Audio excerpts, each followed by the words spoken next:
What's going on, everybody? It's your boy ptkblam back in the building for the Shop Podcast, episode 364. Got my brothers here in the house, and shout out to everybody who watched the last podcast. I know we missed last week, had some extenuating circumstances, but we're back this week, man. Didn't want to do 2 weeks in a row, man. Got a lot of great topics, but shout out to everybody who's going to be watching live as well as on a replay later. I appreciate the continued support here at the Shop Podcast. Go check out the TikTok channel. All of that information is all in the description on the channel, man. But I want to get to my brothers here because these are the guys who make me look good every single week, man, and make this show what it is, man. We'll start with you, Pong. How you been? What you been playing? I know we talked pregame a little bit. Said you've been kind of busy, but I know you always find a way to get some gaming in. How you been, brother?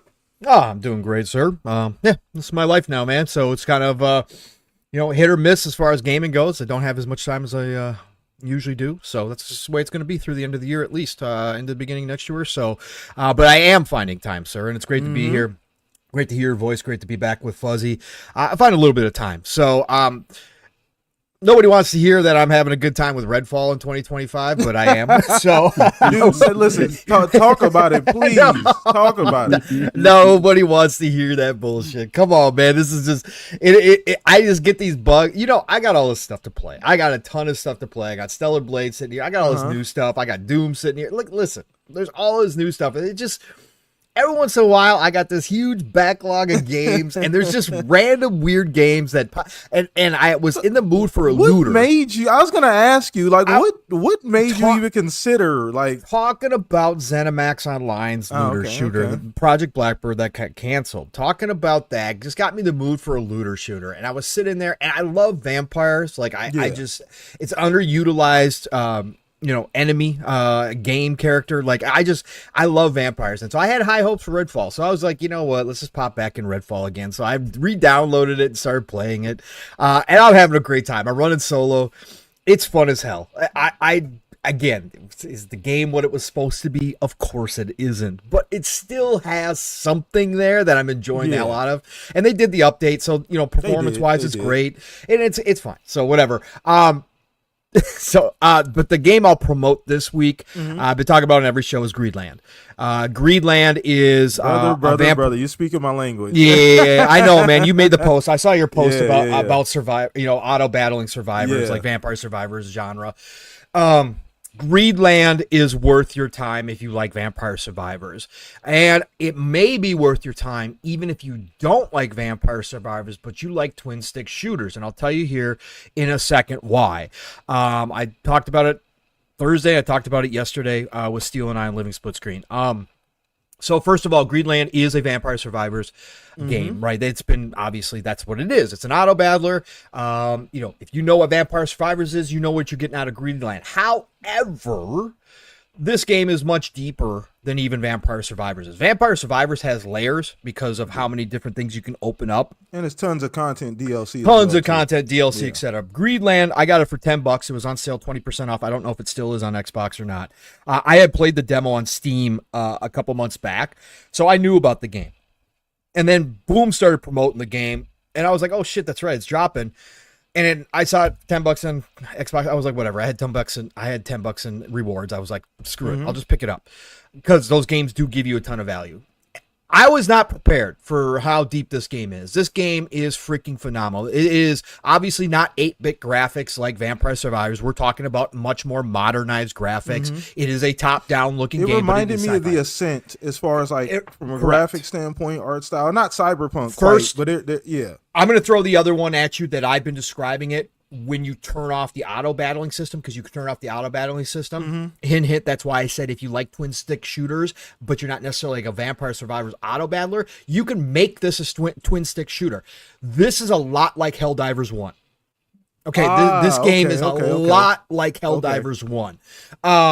So before they went to the modern Helldivers 2, if you guys played Helldivers 1, you'll know what I'm talking about. Now, your secondary weapons that you pick up fire by themselves, okay? Even if you turn off the auto battling for your main gun, your secondary weapons are going to still fire. So it's not like Helldivers 1 where you're still throwing out stratagems when you want to.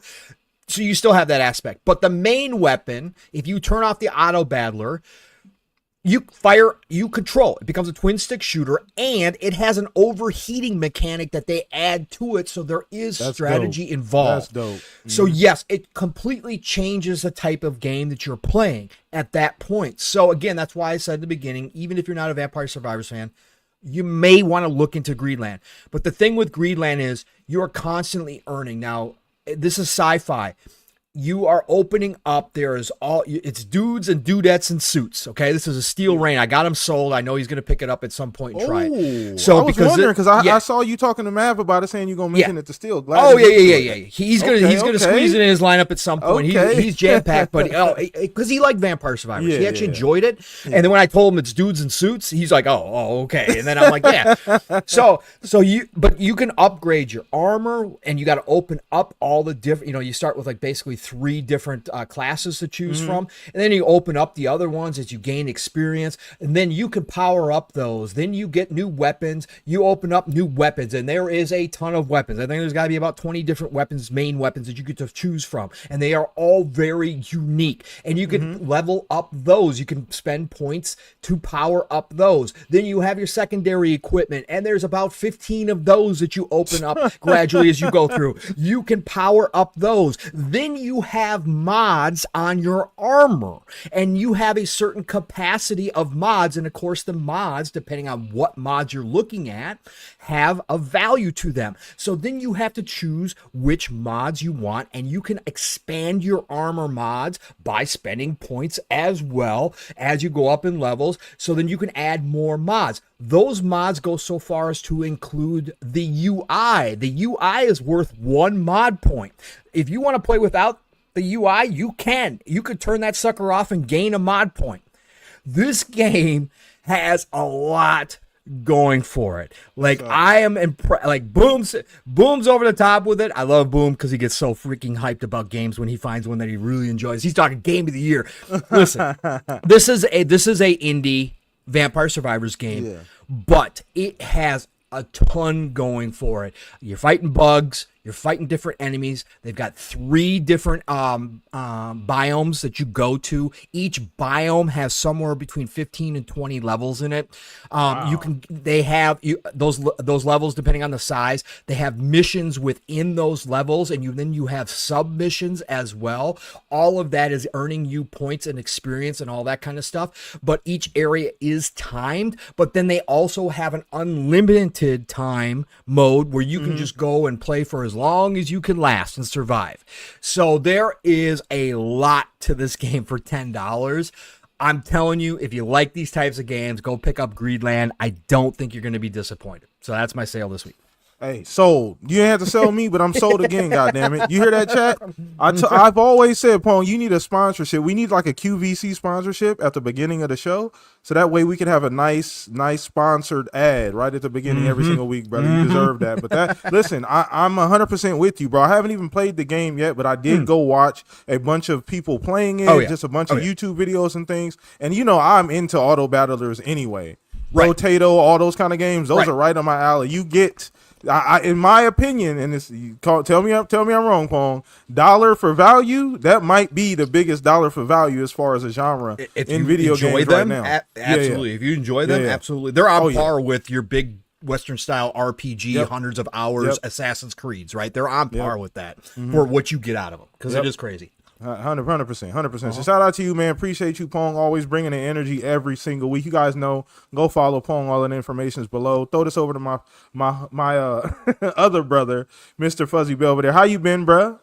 Fresh off the Wendy's. We talked about that pre-show, man. But glad to hear from you. Glad to see you, man. But what you been playing? What you been up to? Oh, just been preparing the podcast rooms for me and the wife. Just run around the Home Depot, forgetting small stuff, and then having to go through a couple of room color changes.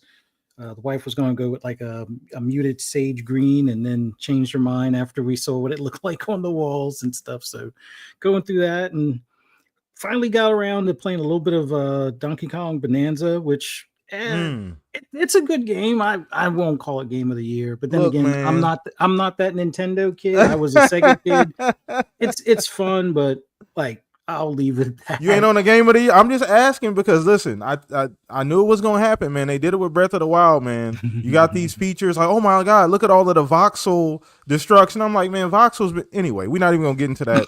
We're not even gonna get into. We're not gonna get into acting like that's something new in 2025. But continue. I do not want to hijack your opening here. Yeah, no, but it's fun. But like, I've fallen back into the division. I'll be 100% with you guys. Like that. That's still going to be like my game of the year every year kind of thing to some extent.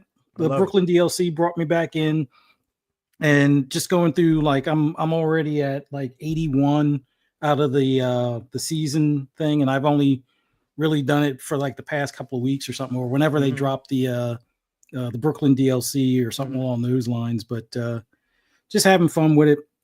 Got through two characters through the Brooklyn DLC. Got two more that I got to drag through the Brooklyn DLC. But in the meantime, I'm going to try that fire turret, armor or the green set, and try to get a decent build out of that. And still playing a good bit of Forza Horizon 5.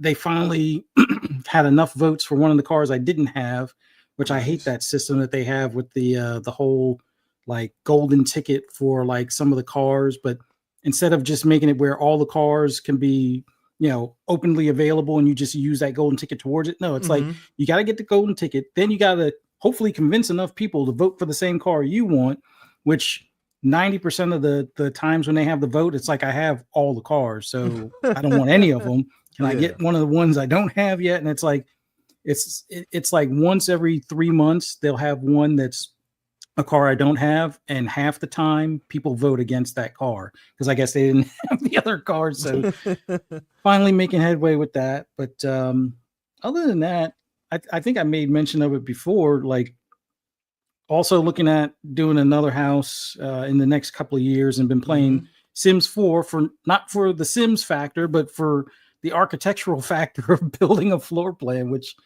I wish there were better non-pro consumer type software that's not a monthly subscription, not like CAD.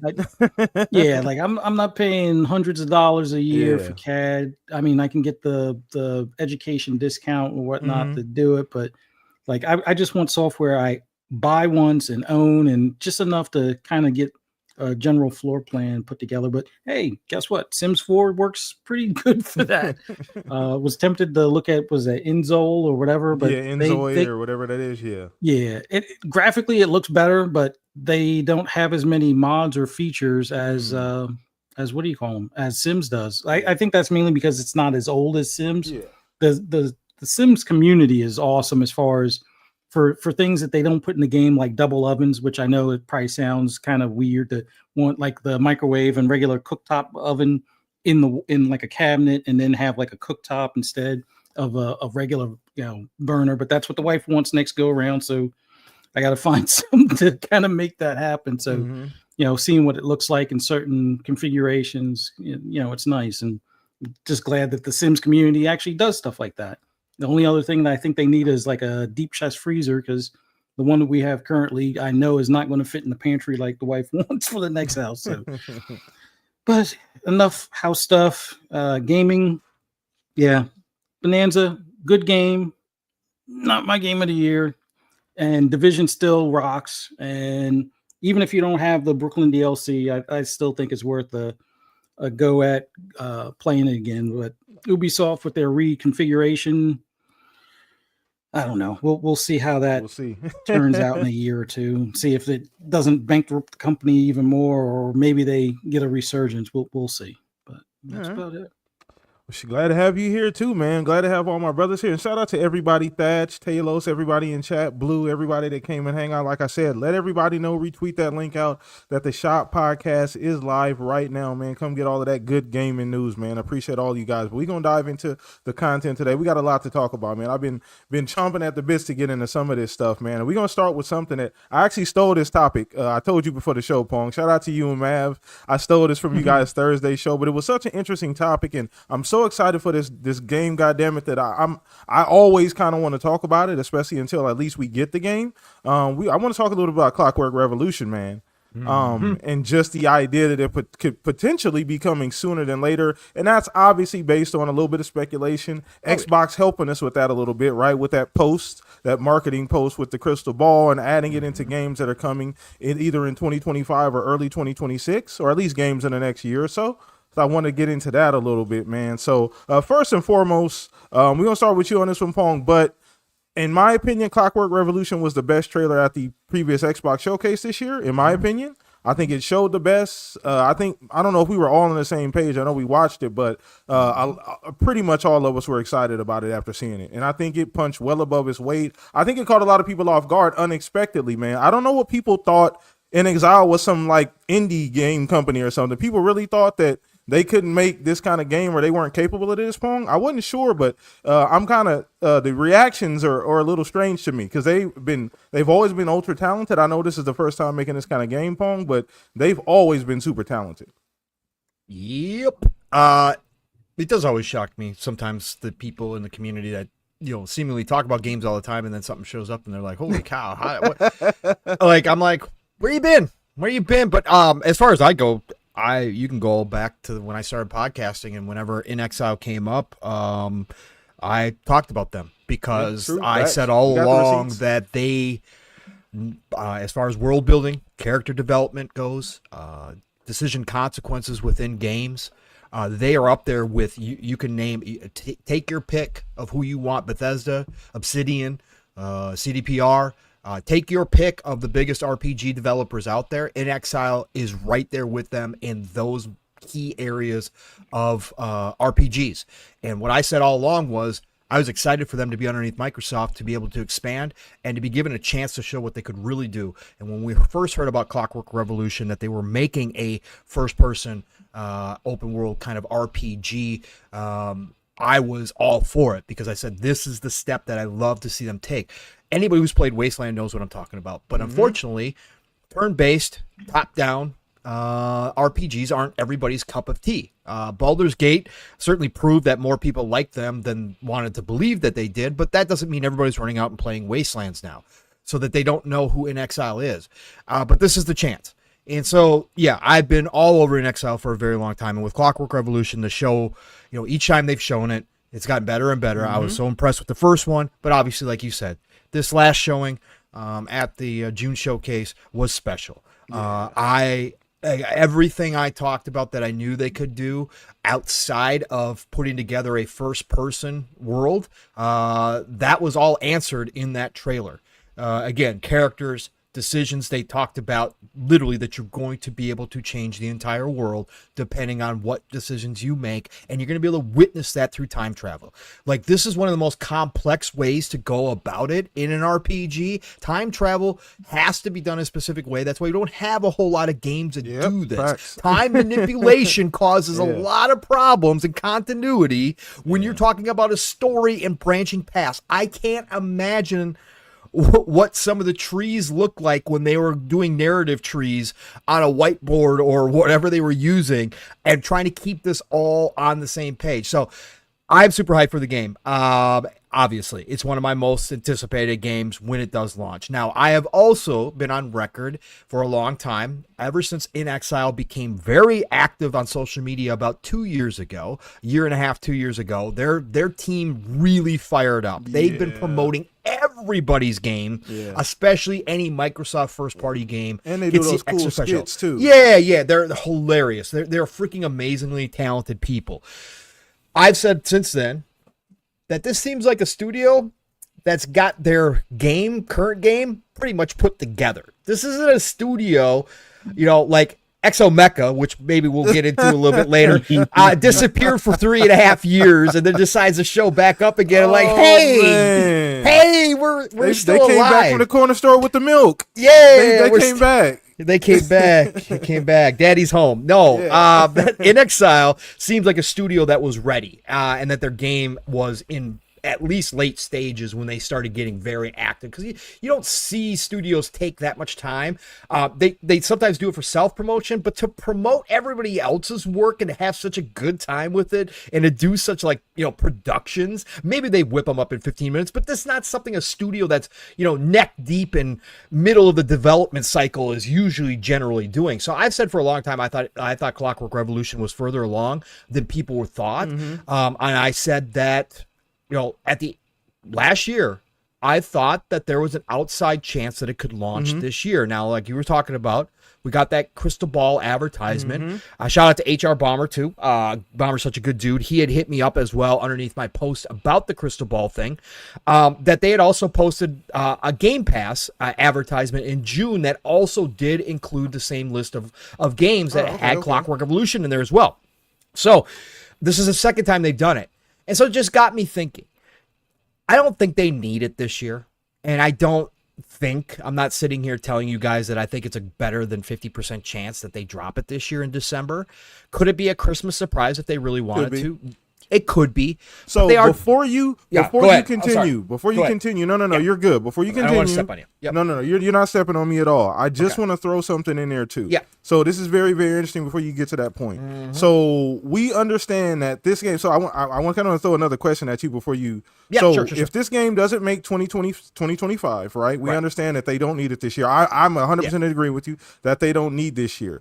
Do you think this is one of the games that we see at the Developer Direct early next year? Because I think this is a Q1 game for sure, and I think it could potentially be one of the games that show up at the Developer Direct. One of the 3 or 4 games or whatever they decide to do that we actually get a deep dive on, because we haven't gotten one yet, although that last trailer damn near felt like a deep dive. It was that good, but we didn't really get a full-on deep dive. Do you think it shows up at the Developer Direct?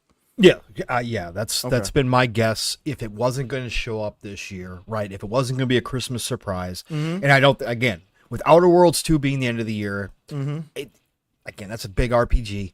You really don't need it. So my other guess was, if it didn't make the end of the year of 2025, that this is the first game out of 2026, that this will set the tone for Xbox in 2026, which is going to be a massive year for them, as we already know, right? Even losing Perfect Dark, right? You still have, Phil's all but locked it in. Now things change. Obviously, Phil's locked things in before, but Halo, Gears, and Forza next year. Yep. So you've already got the 3 pillars Fable locked in next year, right? And then you throw that in there. All of a sudden you've got 4, and you've got the return of one of your biggest IPs. So what a way to start 2026 with inXile showing up with what could be, from what we saw and what I know of inXile, right? And again, this is biased because I love inXile and what they do. So yes, do I have rose-tinted glasses on here early? Of course I do. But from what I saw, the level of detail in that game, if they pull off the time travel mechanic the way that they're claiming that it works, right? And that you're going to be able to alter things. This is going to be a game with potentially a lot of replayability. There's going to be a lot to this game. They could potentially have the early game of the year candidate right in 2026. This could be the game that captures people's imaginations. It could be one of those games where people sit up and go, whoa, whoa, whoa, whoa. This is inXile. Like you said, people don't seem to understand who inXile is. Yeah. Well, wait. This is inXile? So I think that, yes, this is how you start 2026. I think it's at the Developer Direct, and then I think it is a very quick drop. I'm thinking February for this game. I think you are out the gate with this one because I think it's ready. I think all they're doing right now is just polishing the shit out of this game until it shines. Like I think they've probably been in polishing stage for a very long time, working out every single bug they possibly can out of this thing, because again, with time traveling mechanics, there's a lot that can go wrong. So I'm sure they are game testing this, but yes, I think February, March at the latest, you're going to see Clockwork Revolution out the gate next year. Absolutely. Awesome. Awesome. Yep. So I want to play devil's advocate a little bit before we get to you, Fuzz, because shout out to Blue. By the way, 5 gifted subs, gifted memberships from Blue. Shout out to you. Appreciate it. Yeah, man. Got the train going already early on in the show. Shout out to Blue. But me and him were talking in party chat early on Xbox. He made a compelling argument that potentially December, because of Gamescom, and it could be an announcement at Gamescom. Sure. I push back on that just a little bit, but it does make sense. And I asked the question, guys, when is the last time we got a game announcement? Now, I know Clockwork Revolution isn't a massive game, but it is a first-party game. When's the last time we got a decent first-party announcement at Gamescom? What's the last game to get an announcement there? Even if we had heard about it before. I don't know. I don't know either. I was thinking it earlier and I couldn't think of it. So that's my only thing. The Age of Empires was about the only thing that I think that they made a big deal as far as an announcement. I mean, we kind of heard some rumblings in the background, but they mainly do like hardware or things along the lines of like partnered games. Because I think they use that for Stalker 2 a few years back to have it where it was playable at some of the kiosk or something like that, but Elite controllers are normally the big thing that they talk about at Gamescom. That's what I was thinking too. I just couldn't think of a game that they had kind of showcased. Now to be fair, last year they've gone to these showcases and they have done a little bit more than they traditionally do. And I think aren't they having like a fan fest at this Gamescom again, where they're gonna have like an event with booths and things like that. So I guess there is an outside chance. Although I'm with you, Pong. I think early next year. I don't think they need it at all this year. I think next year makes too much sense for that game. I liken it now. This might be blasphemous. I'm not saying it's going to do 20 million copies like Hogwarts. I liken it to like a Hogwarts position where Hogwarts came out early in the year, and it's that sweet spot before everything gets going, before the summer gets rolling. It could, if the game's really good, now I fully believe it will be, Pong, it could garner a lot more attention than people are thinking. Yeah, no, I absolutely think it could, and that was my guess all along. Like it wouldn't surprise me if they did it that way. The only thing is that they've been pretty consistent with these bigger games to give them their spotlight as far as a breakdown goes, right? That's the only thing, is that they have been pretty good with doing that. And so it just falls in line that they would do a developer direct early next year again, and that this would be the highlight where they do break down like the RPG aspects and they give everybody a good look, right? Yeah. I think that is probably, I think that's probably the one. I think that's probably. I think that's why it just makes a lot of sense that it'll be there and not later this year. But me too. If they decided to, it was like a surprise shadow drop, they just wanted to surprise everybody for Christmas. Again, Indiana Jones proved that you can do it, right? So I think it's possible. I just went back to, by the way, last year, 2024 at Gamescom was Doom: The Dark Ages reveal. Okay. So that was the worldwide review. Yeah. So I guess they could do a breakdown like that if they really wanted to. I mean, we've already seen it, so it's not going to actually be a reveal per se. But if they wanted to do a breakdown at Gamescom and then announce a December release, they could probably do that. The only way I think that happens is if there's some kind of backlog next year where they've got something else that's going to be ready to go early in the year, and they're already thinking about summertime, Grand Theft Auto 6 being there, and Booty's already, concerned where he's going to get everything in. Maybe they would push it this year just to get it out of the way. But I think it deserves a big blowout 100%. At a developer direct. I do too. Anyways, there you go. No, the other thing too for me is that I just don't think any of those big games are going to be. I don't think we're going to see Halo or Gears at the developer direct in January or whatever month they decided to do it in January, I believe.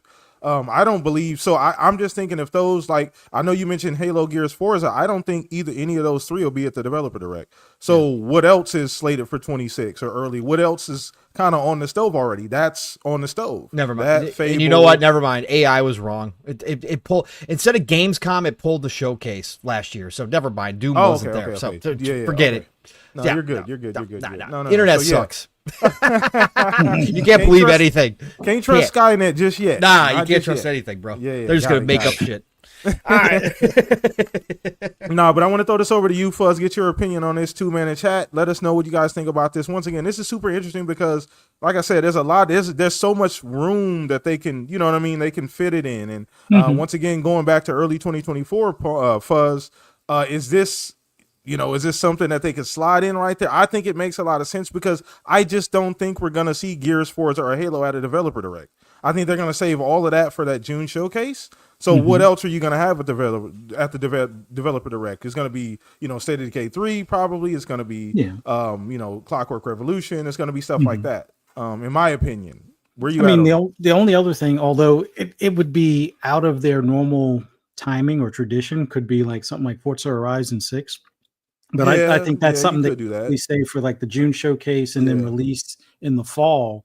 But yeah, I think you're spot on with like Clockwork, State of Decay 3. Those two I would say are probably locked in. Maybe Fable. Maybe Fable. Yeah. Because if Fable winds up being the first half of the year for Playground Games, then that would fall in line with Forza Horizon 6 being for the later part of the year. So that would probably work out. So those are at least those three. Maybe we finally get to see OD, a little bit more detail, because I still think that's closer than what people think as well. Primarily because they originally started working on it for Google or Stadia or something. So I would hope that some of that time frame wasn't thrown away or had to be restarted all over kind of thing. But if there's 4 titles, 3 of them probably from first party, and then OD or something along those lines, and maybe something from Square or something from Sega makes an appearance. I mean, there's still that possibility for another Persona. There's still that possibility that, I mean, it's a bit early for them to talk about Final Fantasy 17, but keep on hearing rumors about Final Fantasy 9, a remake along the lines of what they did with 7. So that could make its appearance there as well to show their partnership is deepening with Xbox and things like that. So yeah, I really hope Clockwork is an earlier part of the year, just because I really want it out of the way of Grand Theft Auto 6, and it's because I want to play both games, but it's I know that would not bode well for just about any other game that's in the crosshairs of a month or so of GTA 6. I mean, the exception to the rule would be something like, Forza Horizon 6. Game. I think, well, a Nintendo game and Forza Horizon, those can survive during, GTA, because the driving, even though there is driving in GTA, they're not licensed cars, and typically the driving in GTA is not all that great. So, I mean, it's usable, or it's acceptable to some extent, but it's not like Forza Horizon acceptable. So yeah, I could see those games standing on their own, even a month or a week even right after GTA's release, which I don't even think that May deadline is going to make it. I think it gets pushed to like November, so it's going to make these publishers sweat even more with that last minute change. They'll be like, oh, we're showing you a trailer in April to tell you that the game's coming in November.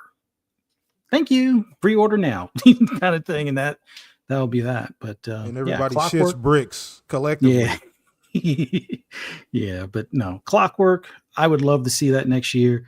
Like, from what we saw from the showcase, like, it was already impressive from the previous showcase, or was that a dev direct thing that it's never been at a dev direct. We've never gotten a full breakdown. It's only just been at showcases.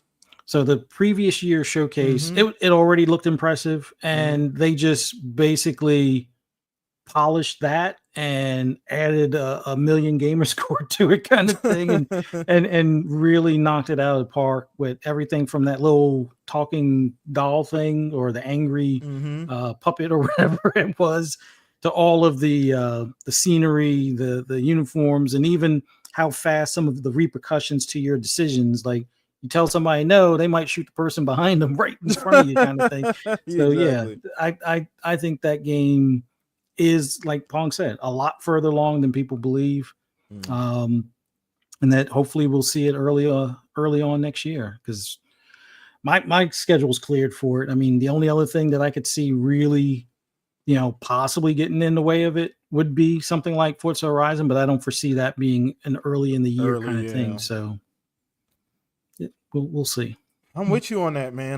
The Clockwork Revolution looks so fucking good, man. And NXile really did their shit. And you're right. I agree with both of you guys. This last trailer really showed off that game, and I think it blew a lot of people's socks off. I think people were still sleeping, Pong Fuzz. I'm not gonna lie. I've gone back and watched a bunch of reactions, and people were sleeping on Clockwork Revolution. They didn't. A lot of people didn't still know what kind of game it was. They were surprised, and I think a lot of people are gonna wake up, and it could absolutely be a very, very, very early Game of the Year nominee. Right out the gate. I definitely think it's going to have that kind of quality. And I do think you're right, Pong. And you did say this because we got the receipts, Pong. I got to give you credit. A very, very long time ago, you've been on this train about it being potentially an early 26 game. So, so I got to make sure we get them receipts out there. But yeah, I agree with you guys both. The game looks fucking amazing. And I can't wait to play it. I do hope it gets its own little spot. You know what I mean? I don't really want it to be put against some other known quantity, although I think it can stand on its own. I'm not saying that because I'm worried about the game getting buried, because I don't think that's going to be the case, Pong. I absolutely think it'll stand against whatever comes out around it, you know? Yeah, I mean, again, we got to wait until get it in our hands and see how but if it's anything close to what they're showing us in reality, how it plays, it's going to stand on its own. People will find that game because it's going to get a lot of attention, especially if people start streaming it and then people see it and are like, what is this? And then again, with the decisions and the consequences thing and the time travel, that's what's going to get people. Any game that's pulled off time travel well has traditionally gotten its due, right? There's been a couple under the radar ones, go back to 360 generation, right? There's a couple out there, but for the most part, like Prince of Persia, you get time travel right, people know you. Okay, and I think that this game's going to put NXile on the map for all the people who didn't know who they were, for sure. In fact, and that's, like you said, it's very hard to do. We don't get a lot of time travel games for a fucking reason. It's super complex, and a lot of times the complexity, they don't even get past the actual like gameplay stage. How do we make it work, like literally work outside of the story? Like, because it can work on paper, but getting the actual gameplay to make sense to match up with your idea is very, very difficult to do. So the fact that it looks like they've seemingly been able to balance that is going to be incredible. So shout out to NXile. A lot more people, Pong and Fuzz, are going to know their name probably at least within the next 8 months.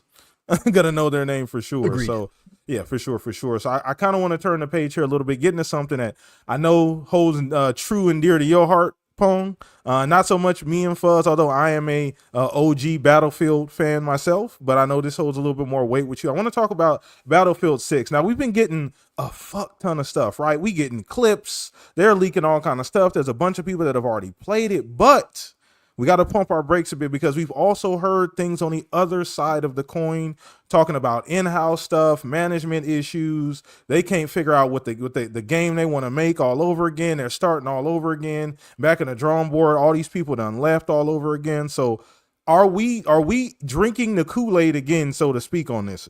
Are we going to go down this route again? Are we going to actually give them the opportunity to make a great game? I feel like we always do, but I'm asking, Pong, are we going to do this again with Battlefield? Are we going to give them an opportunity? Yeah. Because I mean, do they? I'm not saying do they deserve it, but it's been tough, man. Zampella deserves it. He does. I think that's if there's any other way to look at this, does EA and some of their decisions with Battlefield? No, of course not. Could that still be a problem? Of course it is. And this isn't, not everything's perfect over here with Zampella. Again, they still. They're going to do this open weapon thing, which not everybody in the Battlefield community is happy about, and me included. I think the weapons should be locked to your class, but they're going to try that again. But I do think, I'll just speak for me personally, because I can't speak for everybody. There's people that are literally done with Battlefield and will never come back to it again, right? They've been burned too many times, and I totally understand. However, I'm not the dude. Even the bad Battlefields, to me, I've gotten enjoyment out of them, right? So for me, that's who I am. Again, I've got nearly 200 hours in 2042.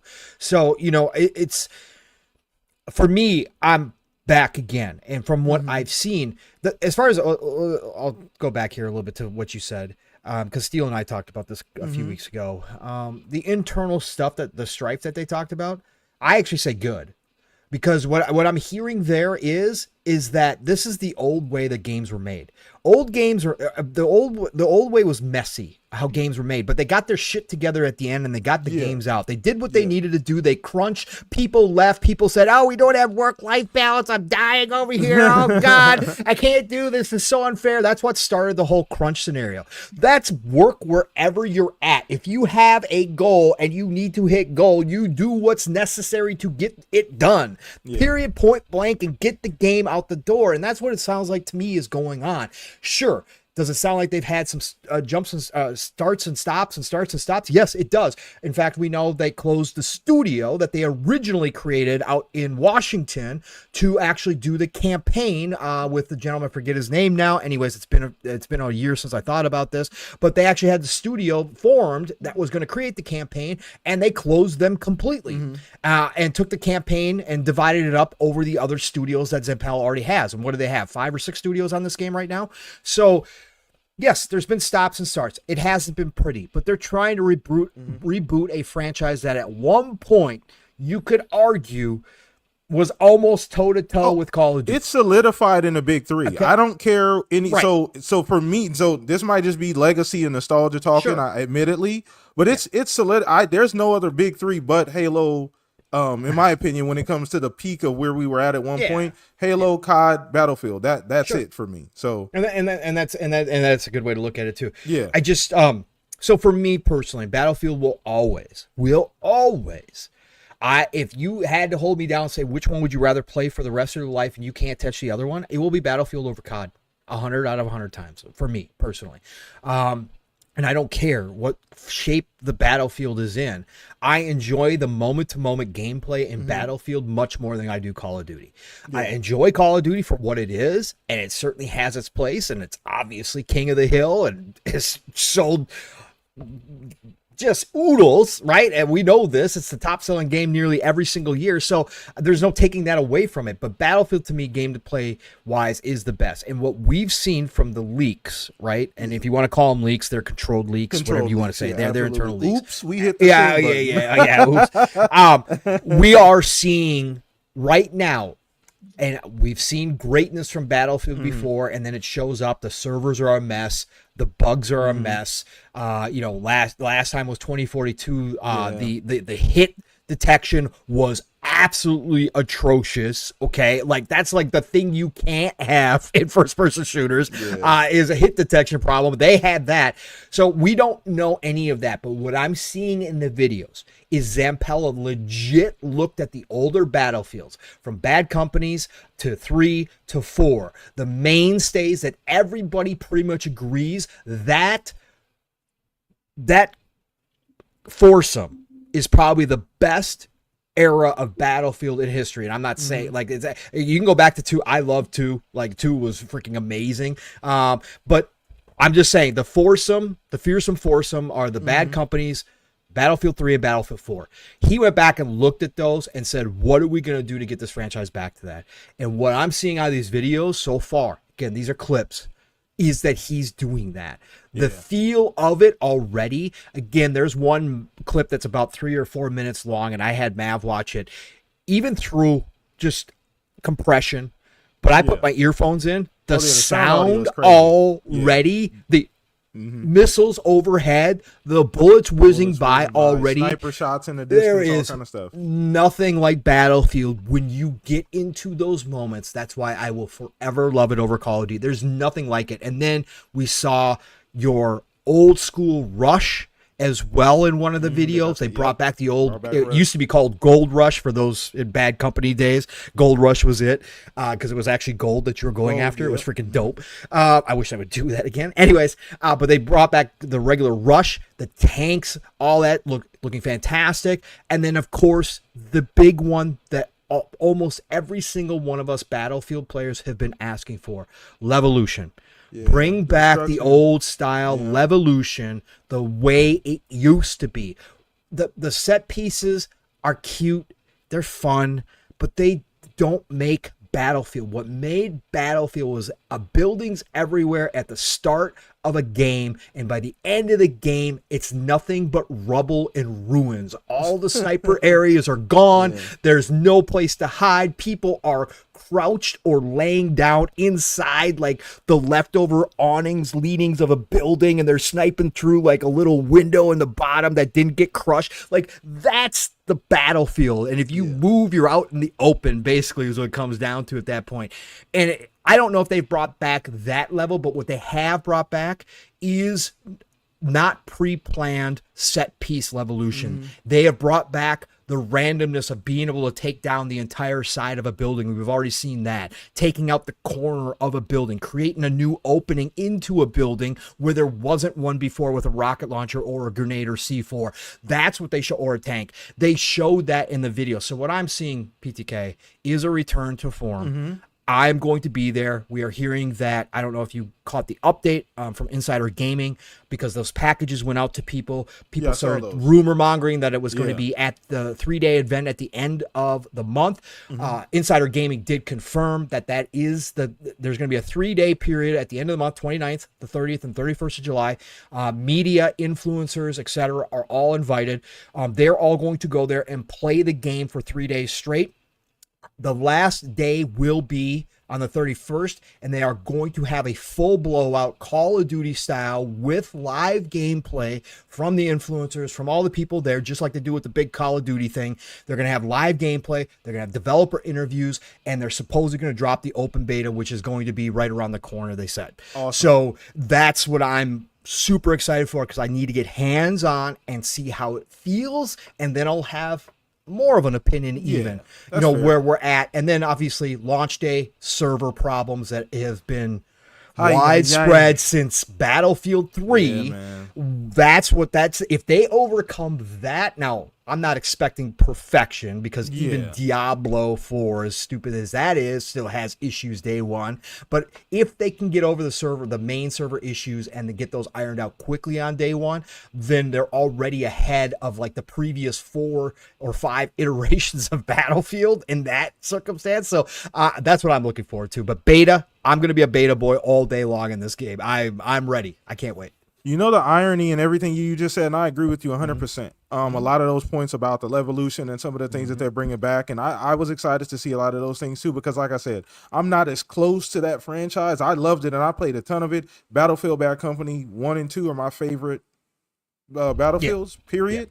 Nonstop. But the one thing that's ironic about all of this is that they still actually have a chance, because Halo isn't doing anything, and Call of Duty isn't doing anything. So you still have, and there's no other shooter really taking that space. Like there's nobody that stepped in and just, no more Battlefield. Like there's no other shooter that's really stepped in and taken any of those games plays. To be truthful, as bad as Call of Duty's just continued on, right? Same thing. Even dominating. Halo, even Halo, nothing's really stepped in. Like what's replaced Halo? Like I can't think of a game because everything's spread out, because Fortnite's taking everybody because of all the black hole games, right? Including Call of Duty. Obviously with Warzone is a black hole, right? And it has been for a very long time. But I was just going to point out, to your point though, is because the rumor is that they could be launching Battlefield at the end of this year. Even with a new Call of Duty, like this is the good year to launch, because this is Sledgehammer year. So people are already down on Call of Duty being Sledgehammer's year, right? Again, everybody's still going to buy it because that's what everybody does. But if you're going to launch a Battlefield around the same time as Call of Duty, this is the year to do it, by the way. This is the year to do it. And if Zampella pulls it off, like I said, we said it that does in give a different 24 experience as well. We said that in 24. We thought 24 they had a great opportunity. We said the exact same thing. Might have been even better, because that was a year, I think, COD bombed. It had that terrible trailer and everybody disliked it, and COD was in a really bad spot from a PR standpoint. Which it seemed to kind of gotten back in good graces with most people. But I hope that they can take advantage this time around, because they have another opportunity too. Because there's really nothing. There's still nothing like Battlefield. There's no shooter that still plays like it. There's no shooter where you get the moment-to-moment action. There's no shooter that sounds like it, that looks like it. There's nothing. So they still. I think that's the real reason. And that kind of goes to show you how unique of a game Battlefield truly is. That there's really been nothing able to replace it, even as it stumbled along, right? Right. Correct. And again, Battlefield does. It's got a place, and if they pull it off, there will be people playing this game because COD does not offer the squad type based gameplay that Battlefield does and the moment to moment stuff that Battlefield does. It just doesn't, even in Warzone. Yeah, anyways, no, facts, 100%, 100%. So, Fuzz, I'm gonna throw this over to you as well too about the Battlefield 6. Now, I know you might not have played it as much as me and Pong did, but I know you have some experience with Battlefield. And once again, we've been on this horse. But Battlefield 24 looked like it was going to be it. They had the trailer, they had the hype, they had the excitement, and it was fool's gold, unfortunately. Now, there was a lot of other variables, so I'm not just going to blame them because I think the idea was great. I think they meant well. Just the execution was poor, and that sometimes can be the camel that broke the straw that broke the camel's back.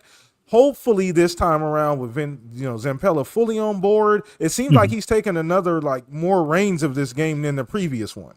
I did notice that it feels like he stepped in a little bit more and had more hands-on with this one because I really think that he knows what Battlefield could be, and I really think he wants it to do well, not just because that's his job, but because I think he knows the value.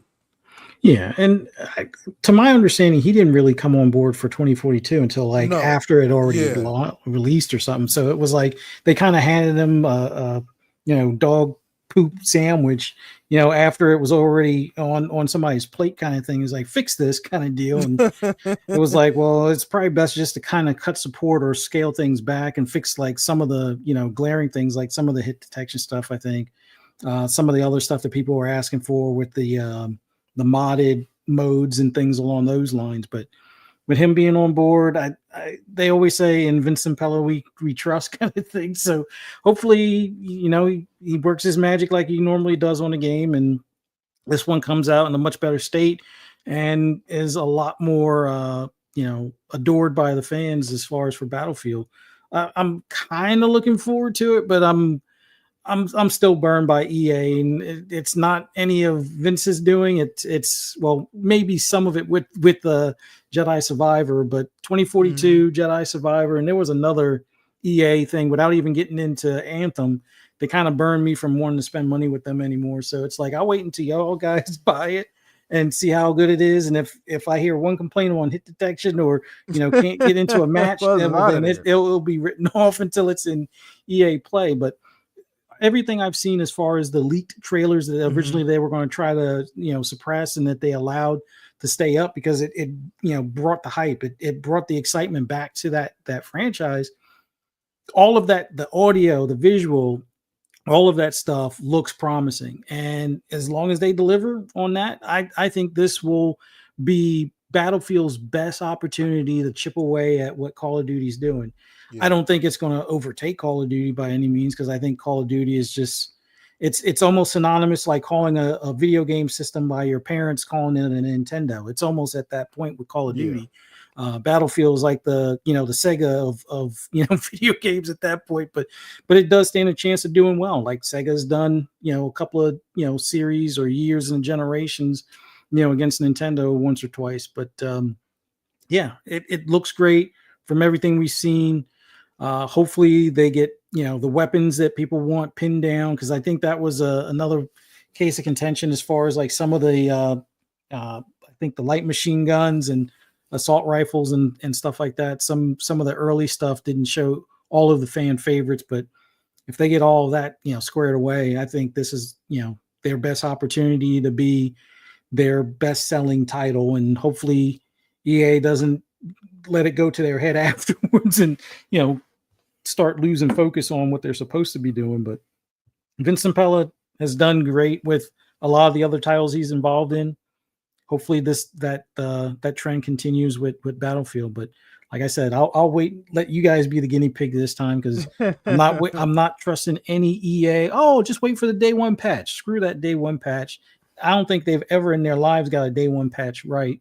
So yeah, I'm cautiously optimistic, but I'm my wallet is cautiously not parting with money just yet until they show improve. But so a beta will help, obviously, right? I think that you'd be on board for a beta. So I think that's a big thing that this time. No, they did a beta for 2042, didn't they? If I'm correct. Yeah, absolutely. Yeah. That's where a lot of people found the where I problems. really lost my crap about it, because for me, it was hit detection, and it was people getting in spaces where they weren't supposed to, and then being able to fire out, but you couldn't fire in. Right. So it's there's that Did oil that bleed tank. into the actual game itself? Because I barely played.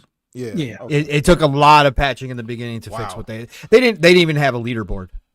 Oh, see, you can't see that's, that's the stuff. And so then this is another thing too. Like this is what I mean by Vince maybe stepping in, and because you like as at a veteran team. Like now, to be fair, that's not the same exact studio. So let me be careful saying veteran team team by name only. Mostly, but that's the stuff that you can't get wrong for Fuzz and Pong. You can't in 2025. You don't have the time to recover from stuff like that. Even being Battlefield, COD is barely hanging on. People can't get rid of COD. Like COD is just synonymous with video games at this point. That's the only reason COD I think is still hanging on. To be honest with you, but Battlefield, like you have to make sure those basic things are in place, man. I don't understand how they could get those things wrong. Maybe because they were too focused on trying to implement something completely different for Battlefield with the specialists. They were going the COD route and trying to make Battlefield more like COD, and they were already behind the 8 ball with that decision, because the Battlefield players were just waiting for, again, Battlefield players have been some of the most forgiving gamers of all time for what EA has done to that franchise. But everybody was up in arms that they'd taken away the classes and that they went to the specialist route, because everybody knew what it was. It was a copy of COD. It was trying to capture a casual audience, and Battlefield has never been about that, and Battlefield never will be about that, no matter how much. Right. No matter how much EA's CEOs want to sit here and say, we want 100 million people playing Battlefield. Crazy. Good freaking luck, man. Good freaking luck. I hope you do it, but you're not. Unless there's a Battlefield Fortnite collab, you're not going to get that many people playing Battlefield. It's not going to happen. Yeah. You got to be happy with what. But the problem being is, once again, now we hear the big problem here is we've heard that this is already over $400 million budget. Like this stuff is what puts games, in the crosshairs before they even launch. Is this broken development now that costs 400, and it's probably going to be with marketing. You're talking probably about $600 million game in Battlefield 6. What? Well, of course the execs and the shareholders are going, well, we need like 100 million people playing this game. Of course that's what they're going to say and think. When you're spending that kind of money, fix what's broken, which is the dev cycles. This is the biggest issue, because now the games are such huge risk. If this was a $50 to $100 million Battlefield, that wouldn't be that they'd be happy if they got 20 million people, if they got 10 million people playing again, right? They would be happy. But no, they got to spend 400, 500, 600 million dollars and then go, we need 100 million people to support this. Okay, well, you're setting this up for failure. So what are we going to get? Another, we're just going to have to, move on from Battlefield. Like, is this going to be another lost franchise? We just heard that EA supposedly is winding down Need for Speed, that they're going to mothball the Need for Speed now. Is Battlefield next if they don't get this 100 million? That's what I'm worried about, no matter how good it is. Yeah, that's 100%, and that's a real life proposition. I mean, the last one bombed. I don't know what the budget was for 2042, but it sure did not live up to expectations at all, and it didn't sell like they pretty sure wanted it to. So you're right. How many times is it going to fall on his face before they say, you know what, let's just pull the plug, like, because we're EA and we're okay with that too. Like, we'll just cut that limb off. We got Madden, we got college football now, so we're good. We're straight. We're good. You know what I mean? Yeah. So no, that's a scary fucking proposition as a fan of that franchise though, Pong. Like literally that can happen. And you're right. The budget, the dev cycle time, there's a lot to blame. And you're right. And the funny thing about it is that the what you mentioned earlier about it still has an opportunity. It still has a chance to be what we needed it to be. You know what I mean? Because we need a game like Battlefield right now. The shooter space is kind of weird, especially first-person shooters. That's really nothing that stands out. You get these games like Splitgate, all these other games that come in trying to do things different, and they're here today, going tomorrow. No offense to Splitgate, but like those games don't stick. There's a reason why people are still clamoring for Battlefields and good CODs and good Halos, because that formula fucking works and nobody's been able to replicate them. Yep. So I don't know, man. These devs seem to be losing themselves in what's going on with the trends. You just had Ready or Not sell over 2 million on consoles. Yeah, right out the gate. People are looking for stuff, and that's that's not a casual. This is the problem I have with these companies chasing the casual market, with thinking that every single one of your games has to be a Fortnite. Like that is a unicorn that you are never going to find. You're never going. Yeah. What you have to do is hone in on your fan bases and what you do well and what your game represents. Ready or Not is not a casual game. No, Neither is Rainbow Six shooter. Siege. Neither is Rainbow Six Siege. These are tactical shooters, but 2 million people bought it in the first 4 days on console. What does that tell you? People are looking for this. Ubisoft has ignored the tactical shooter outside of Rainbow Six Siege. They have ignored the tactical shooter and went after the casual audience with Ghost Recon. Guess what they did? They ruined the freaking franchise. They ruined the freaking franchise. Even though I enjoyed Wildlands and I enjoyed Recon once they fixed it a little bit, it's not the Ghost Recon of old. And then you destroyed your fan base. The fans left in droves and said, screw this. This is not our game. This is what these companies do, man. They ruin these franchises chasing after this casual audience instead of chasing after the core audience that got you there and letting that core audience slowly expand and grow the way that they used to as more people discover the game and they got their friends going, nah, you gotta try this. This shit's good, man. I know you're not in a tactical military, but come on in. I'm gonna show you the ropes. That's how these games used to grow. That's how Battlefield grew back in the day from on its own head to head with Call of Duty. Was the only in Battlefield moniker became a thing. People said, well, you can go play Call of Duty, it's great, but you can only get this experience of Battlefield. And they were correct. It was a unique proposition, and people are looking for that, is my point. Ready or Not proves that too. I haven't even touched it yet. But I watched it, but I couldn't believe when I saw the sales numbers. 2 million on consoles in 4 days. Holy shit, people are really looking for something that's different from everything that we're getting, and they just want something that's good. So just give us a good Battlefield 6 in the mold of the old days, and you're going to have 5 million people come. You're going to have potentially 8 to 10 million show up, within its life cycle. And if you do it right, maybe even more. But that's how you start rebuilding the franchise. Not this, we're going to make it casual friendly. Get out of here with that. You're never going to find those casuals, man. They're not coming. Because even when you make things casual, like the way Call of Duty is, people are rejecting like the Beavis and Butthead skins. I mean, people are buying them, but I don't want to see that when I'm playing. It's like, can I turn that off on my end, kind of thing? Right. Like, and the only reason why Call of Duty sells is it's the only thing in space. Fuzzy, it's the only thing in space. And what happened to regular core Call of Duty as soon as Warzone showed up? Well, Warzone became the mammoth moneymaker. It wasn't the regular Call of Duty anymore. Warzone is the big pig now, right? And that's because people are looking for something different. Right, and you don't have all the bullshit in Warzone. I mean, you do have bullshit, obviously, but you don't have you don't have the BS that you do in regular Call of Duty. So facts. 100%. It's very interesting to see to have us in 2025 sit up here and talking about Battlefield this way. You know what I mean? Considering where it could be, just based on just things that we've been throwing out there. It's really, really interesting to see. But like I said, I'm just like you on this, Pong. I'm just like you on this is Too Fuzz. I'm cautiously optimistic. I do believe in the franchise. I do believe that there's still something there. I do think that there's still a large enough group of people that want to play this fucking game.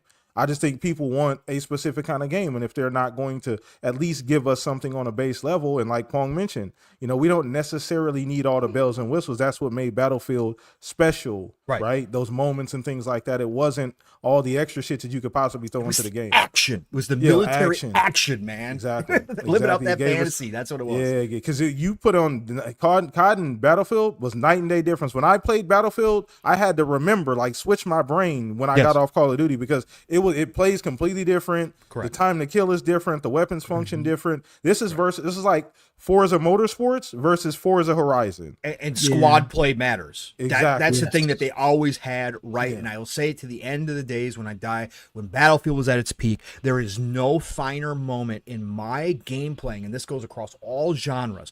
I cannot say I have ever been more proud or just felt that dopamine rush more than dropping into a match with a squad of buddies, or me and my kiddo and a couple randos, or me and Steele. We've done it with Mav. Just dropping into a match that still happens this way because that's the core gameplay. But dropping to a match during prime Battlefield and having your squad drop in when a team was behind, and all of a sudden you turn the tide of the battle by securing a point and holding that point, and you watch it live happening as if it was really a live battle, because you can see the enemy go on its heels, and then all of a sudden point after point are taken, and all of a sudden you come back with a victory after you were 200 plus tickets down. There is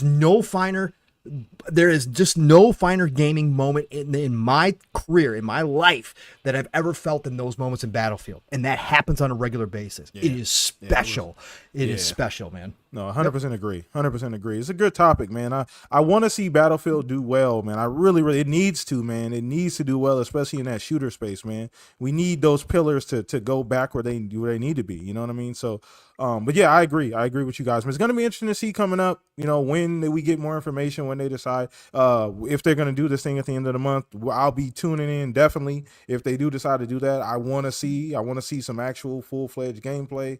Want to see everything in real time, so that's going to be interesting. So shout out to everybody watching, man. Blue, Thatch, everybody in chat. Mav popped in here. Shout out to Mav. Got some FSP love in chat. Everybody else watching as well too, man. I want to get into something else too that I've been really thinking about, Pong Fuzz, and I've been really looking at like hack and slash games, and I've been looking at Ninja Gaiden videos lately.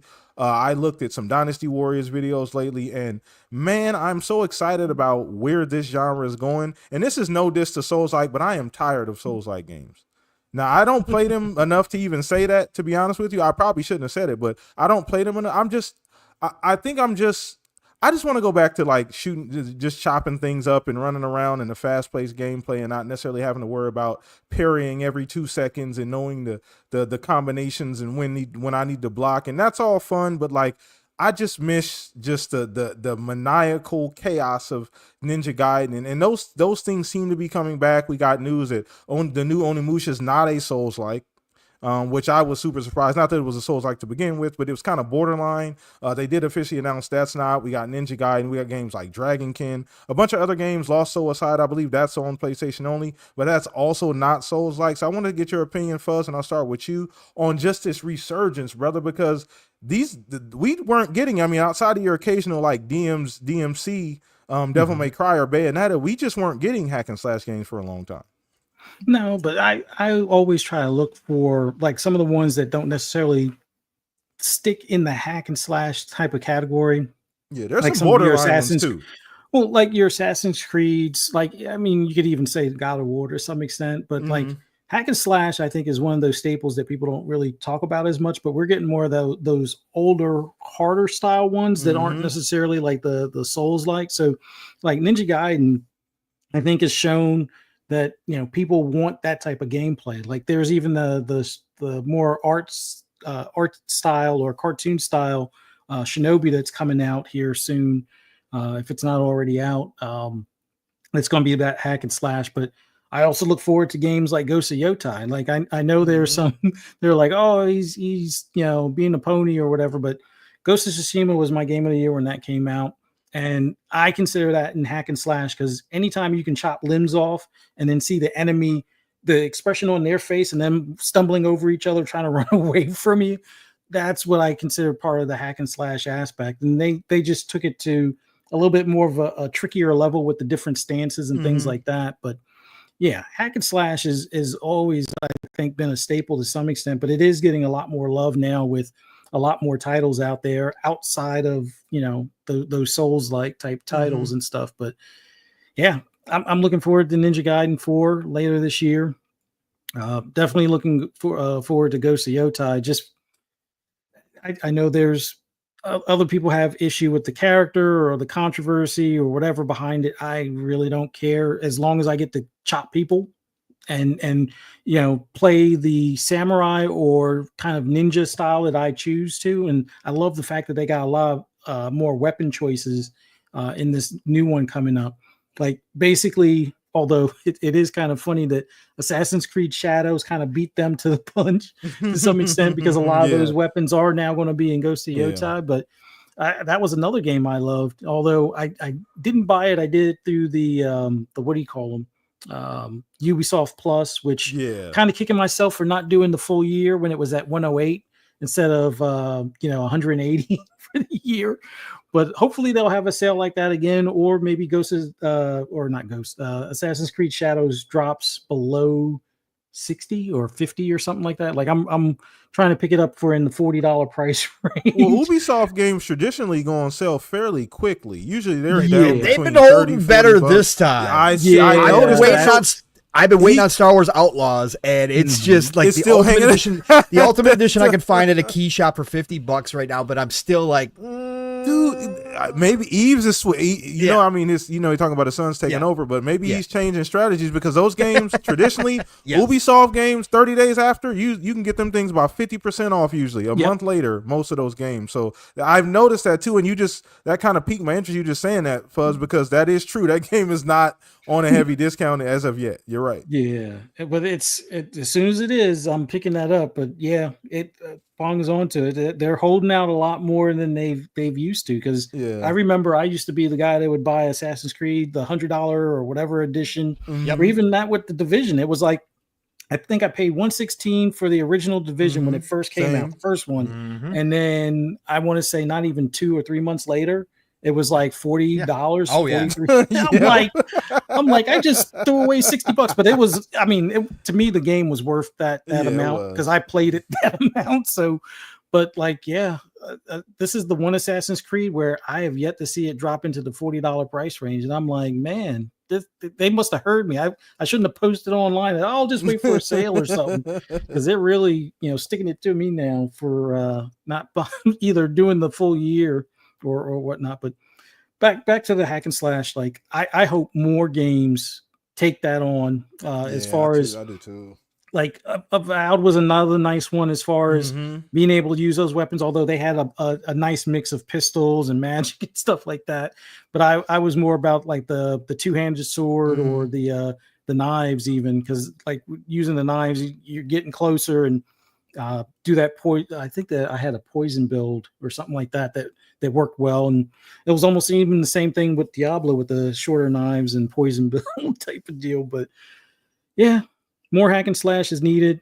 But yeah, it's that resurgence, almost like what we saw not too long ago with arcade fighters, like with Street Fighter as well as Mortal Kombat 1, and then even the year before that was the King of Fighters and stuff like that. And we saw, things like what is it, Guilty Gear and something blue or something like that was another one that came out. And it's like, yeah, they do it in cycles. Now we need that cycle of racing simulators or something like that. And I'm waiting on my NASCAR racing simulator from iRacing, but maybe that's next year. They say it's supposed to be later this year, but we'll see. But yeah, more hack and slash is always a good thing. Not that I'm a psychotic killer and want to chop people up or anything, but it's just it's that type of gameplay where it's like you can button mash and still make it through. I'll just leave it at that. So, and it's crazy because I might come off as uncultured because them Souls-like guys, they're pretty particular. It's skill, bro, just skill. I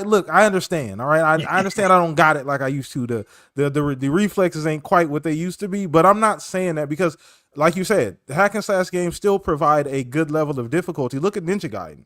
Even traditionally, like that game is hard as shit. I beat Ninja Gaiden Black, the original one, probably 30 times on every single difficulty. Like I played that game so much it wasn't even funny. I knew exactly what was going to happen, what every enemy was going to do, everything. I played the game like religiously, so it still provides a good number of a good level of difficulty if you enjoy that.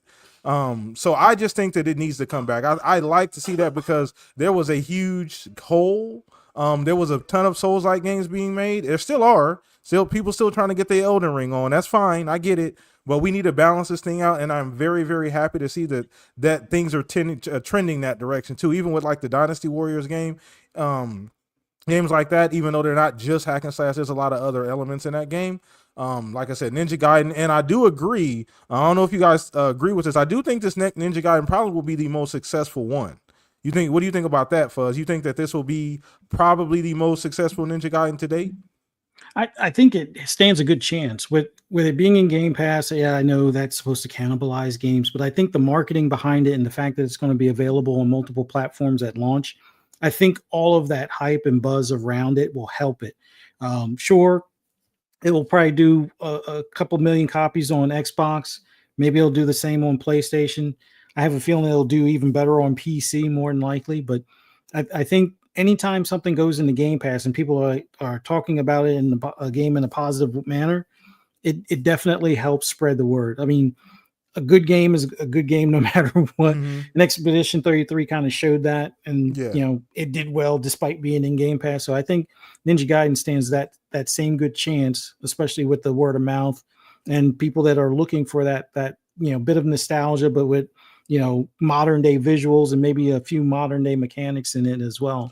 Well, And, I mean, it it also should do helps well. that Team Ninja cooked, right? Like it's True. seemingly they came back better than ever, right? It's okay, and we just talked about a game that's not doing that, and that's Battlefield. It's okay to go away for a while, but when you come back, make sure you show up with what you need. You know what I mean? Make sure you show up with your A game. Make sure you show up and show out, and that's exactly what Team Ninja did. There is a huge disparity between the way they represented Ninja Gaiden versus the way EA is representing Battlefield. Not to go back to Battlefield, but that also helps, and that's why I think that I agree that it probably will be the most successful one. The Game Pass stuff helps too, because that didn't exist when the other Ninja Gaiden games were out, but I do think, and let's be honest too, the Eastern bag has been very, very good. A lot of those Eastern games have been cooking. So, those have been doing well. The stocks are high on those games right now. So I do think that, and it's a distinctive enough game too, because there really isn't one I mean, what's the last hack and slash game that we saw at the quality level and just the notoriety level of a Ninja Gaiden that we haven't really, I can't think of one. No, it's that one has a history behind it. Yeah. It was a beloved game in the past, and with it still standing and having that audience for it, I think that's going to be a hard thing for some of these newer titles. Now, that's not to say that these newer titles may not surpass down the road. Yeah. I mean, if it wasn't for the hacking of what do you call them site or Twitter with Stellar Blade, that one probably will have a big enough fan base by the time Stellar Blade 2 or something like that comes along. And then a lot of people are looking forward to the Phantom Blade Zero or something like that. Zero, so also aside is the other one. Yeah. So they're going to probably do well, but by the time they get to a second or third iteration, that will be the determining factor. But yeah, I don't think anything's going to really get in the same space as a Ninja Gaiden unless you start looking at the Souls like or Dark Souls or something like that, where they might even be remaking. Was it Dark Souls 3 is the rumor I think they're working about or talking about now. So yeah. Okay, all right. Well, let me throw this over to you, Paul, because we've talked about this a little bit as well too. It's come up from time to time, but the hack and slash resurgence seems to be on full swing, and I am for one super excited about that, brother, because I don't mind trends. I really don't. I'm not the one to complain about companies chasing trends because I know that's a moment in time and trends come and go. So it's cool for a while, but things tend to correct themselves. And I look at a game like Ninja Gaiden as just things getting back to where they need to be. And obviously, it's just another game that I want to play, to be honest with you. I mean, we haven't had one in a while, and all the prestige and nostalgia comes along with that. But just from we seen, it looks fresh. It's new. They look like they've stuck to the source material from characters to and balancing out the new and old. You even got a new character on top of Ryu Hayabusa as well. That seems to be balancing out very well. We're going to see more. But where you at on just the resurgence of hack and slash and where we seem to be going with that? I'm all for it. So I mean, again, as a non-Souls player myself, but somebody who loves the aesthetic and somebody who loves some of the gameplay. Again, I'm even for this new trend of Souls-like games putting easy modes. Into it. I know a lot of people got a problem with that. But you're talking about the Imperious, Pong. Yeah. No, and that's fine because again, I'm never going to claim. Me personally, I'm never going to sit out here and claim that I'm some Souls player, right? I'm never going to be that guy if they put in an easy mode where I'm like, oh yeah, I beat it, man. Act like I played it like everybody else played it. Nah. I'll be the first to admit it, man. I'll be the first to admit. But we're starting to get a trend here, not only of hack and slash action based games coming back, but also Souls games doing this, right? So Stellar Blade put an easy mode in. That's what I'm currently playing it on. Now, Stellar Blade isn't your stereotypical Souls, but it definitely has some Souls. I've talked to Steele about this because Steele's obviously a Souls player through and through, and he loves Stellar Blade, and he agrees that Stellar Blade does lean to the Souls a little bit. And again, we're getting to that point where Souls like is used on everything, and it doesn't always apply. Yeah. But with Stellar Blade, there is a lot of Souls to it if you play it on the harder levels, right? A lot, and there's a lot of challenge. So I'm playing on easy, and it's a hack and slash game. It's more on the lines of a Devil May Cry, but with challenge. Still, like you said, the Devil May Cry, you can play it hack and slash, right? Which I do, because I'm not going to sit and learn all the combos, and I'm not going to sit and block everything or dodge everything. Like, I'm not that dude, right? I want to go button mash, right? It gets challenging because it's not, the enemies do hit you. Again, it's not like they're stunned all the time or stun locked just because you're hitting them. They're going to hit you, and you do take health, and you take a lot of damage, and you got to watch it. And Stellar Blade's no different, but that's one of them. Liza P just came out with an easy mode. The developers went back, and with the latest update before the DLC dropped, or with the DLC drop on Liza P, they put in an easy mode to try to get more players in. Now, they've had grand success. Liza P has been a wonderful success, but even they realize there are a group of people like you and me that would try these games if they had a little bit easier difficulty, where it wasn't so heavy on learning every single boss move, getting the timing down within a tenth of a second. Otherwise, you're going to take that hit. Watching the frames and all that kind. Like, seriously, like that. If you introduce this, you might get another group of players in who will play your game or buy your game. I want to go back and actually try Liza P. I'm going to wait for a nice sale on Liza P, because I tried it because it was in Game Pass, right? So I did play it, and it was just too much. I was enjoying it. I liked it. I love the aesthetic and atmosphere of Souls games. So good, I talk about this. I'll make this quick call out here, because I did it on Living Split Screen, and I'll continuously do it. Any of these companies now making Souls-like games, hey, all of you, there's like 1,000 of you right now, right? And you're all using this dark fantasy aesthetic. One of you, when you get done with your Souls game, go and make a Western style RPG. I already know where you're going. In this, I was gonna say the same thing. The next evolution of a Souls-like is a RPG. That's literally From Software made Elden Ring a classic style Western RPG. Don't even get me started. It plays a lot like an open world RPG, and obviously a lot of people consider it that already. The Souls-like are RPGs, but I'm talking about just a Bethesda-like or a CDPR-like Western RPG. You give me one of those in the Souls-like genre with a Souls-like aesthetic, that dark fantasy, I'm in. I will buy your game. Elden Ring ARPG. That's what I'm saying. We can even go that route. We can even go that route, right? But I'm just talking about like Western first. Just give me something. Anyways. So that's one. Liza P just put in easy mode. First Berserker Kazan Steele reminded me yesterday on Living Split Screen that they have an easy mode, because he's like, hey Pong, if you haven't tried yet, you should probably go try First Berserker Kazan. And I love the aesthetic of that game as well, and I'd love to be able to play that game, and I had totally forgot they put an easy mode in there as well. So I think that this is great. I'm all for the action games coming, because again, I love Devil May Cry. I love Bayonetta. I love Ninja Gaiden. I love these types of games. And so I'm all for these coming back, because it's wide open. Souls has created a whole new genre, a whole new fan base, and I'm super happy for them. It is a boon to the industry that From Software and then others piggybacking off of what From Software accomplished have created a new genre in what was already kind of like it's very hard to create a new genre. Like Vampire Survivors came along and created basically a new genre, right? It's very difficult to do that this day and age.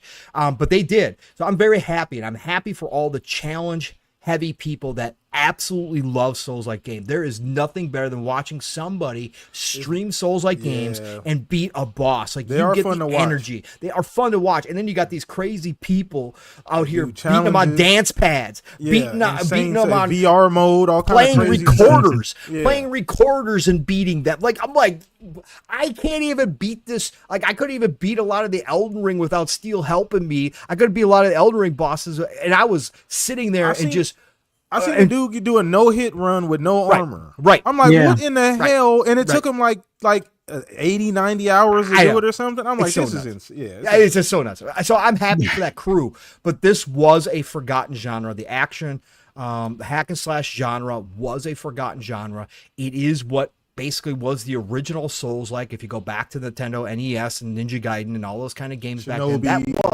you had to start over, right? You just start over. Like there was no continuation, none of that. But this was like the start of that. Then they evolved it with the mechanics that From Software certainly was the largest largest developer to actually create around the Souls and create that feeling. I love it, but I need this action genre to come back because I love these games. I love these games to death, and there's a lot to be done here. But if the Souls-like people want to, or the Souls-like developers want to start putting easy modes in that creates them to make them more like action slash, I'm all for that too. Keep that coming as well, because I'll come play your game. I'll come play your game for sure. No, facts. I'm 100% with you on that one, bro. I just love the fact that and this is what I talk about. People need to relax when it comes to the industry. It corrects itself over time, people. We've been here. We've been doing this, a lot of us, 20, 30 years now. It will it'll find a way to correct itself out. All this people talk about everything. Listen, just relax. Games are still being made. Things will right themselves at certain points in time. You may not get everything you want right then, but generally things come around. But yeah, I'm excited about this whole new hack and slash wave, Pong. Like, I really love it, brother, because you're right. There was a gap. And it seems to be like every couple years a genre kind of takes its turn, right? We talked about this with platformers a few years ago. Remember we were having that? Fighting games came back now too. Fighting games came back. Then you had your Souls, like, which are still currently going. There's still tons of people trying to make that. And then, obviously you had, with Fortnite was kind of a big one. You had your BR thing. Everybody wanted to do that for a long time. So yeah, man, this comes and goes, but I'm so happy to see hack and slash games come back, because we need these kind of games, man. I'm a big Ninja Gaiden, Shinobi. I remember the first game I ever bought, and you guys both remember this game, for 360 was 99 Nights. Oh, absolutely love 99 Nights. I had them all. Me and my kiddo played them. It's so freaking good. So good. Just massive. You want to talk about hack and slash? Talk about 800 people on screen at one time. It's like Dynasty Warriors. It's like Dynasty Warriors or Samurai Warriors. It was just from a different perspective, but 99 Nights was special. 99 Nights special was so good. I wish they could bring that back, man. Oh, man. Such a great franchise. It was such a good game. Such a good game. But yeah. So that's my 3 topics, man. We just going to open it up, have a little fun for the last half hour, man. Chop it up. There's a lot of other things. Pong, you got anything? Fuzz, chat. We'll take questions from you guys as well too. We got through the meat of the show. Pause. Good Lord. Anyway. But yeah, just anything you guys been thinking about on your mind, Pong, Fuzz? I got something I'll get off my chest real quick. Yeah. And it's the, no more movies available for purchase on Xbox. And I get it. I know there's quite a few of our friends in the community that have bought games on Xbox and stuff like that. And it sucks for them as far as not being able to continue building your library there. But at least all of your library that you do own is still playable. And I think the one good thing with those through Microsoft, at least in the past, was that they almost did like a play anywhere type of thing. So some of those other apps, like the ones that you do get with like Blu-rays and DVDs and stuff like that, I think those titles will show up as in library as well. But it sucks that they're ending it, but I kind of understand as someone that, like, where me and my wife keep most of our, purchased digital content is with Amazon. And, between streaming services and our physical library, if we're buying a digital copy, it's probably with Amazon, because we're more than likely watching Amazon Prime streaming. And then it's like, oh, you watch, Scream 1 through 3. You want Scream 4? Hey, you can purchase it here. And then we'll probably wind up doing it that way or something along those lines, as opposed to, purchasing it on Xbox. And then I got to have it where she watches it on my Xbox, or have her play. Can't purchase it on PlayStation because they actually did the same thing 4 years ago. So, I get why some people are upset, but considering even PlayStation bowed out of it and they're more involved in the movie industry, and they probably saw that they weren't making the money from, console purchases, I guess it makes sense. But what are your guys' thoughts on that? I made a TikTok about this a couple of days ago as well too. I'm with you on that one. I mean, I just personally, I don't use the service that often. I don't know a ton of people that do. Just to be honest, I maybe buy a couple movies a year. right? And wifey's in the mood, or she just wants to see something specific, we'll check it every now and then. Sometimes when there's sales, we'll look at it, right? But generally, we got a ton of streaming services. The Disney Pluses, obviously your Amazon Primes. You got your Hulu's, ESPN Plus, all that. So I don't use it very often. I don't know a lot of people. I think it was just literally a business decision. I don't really think anything more than that.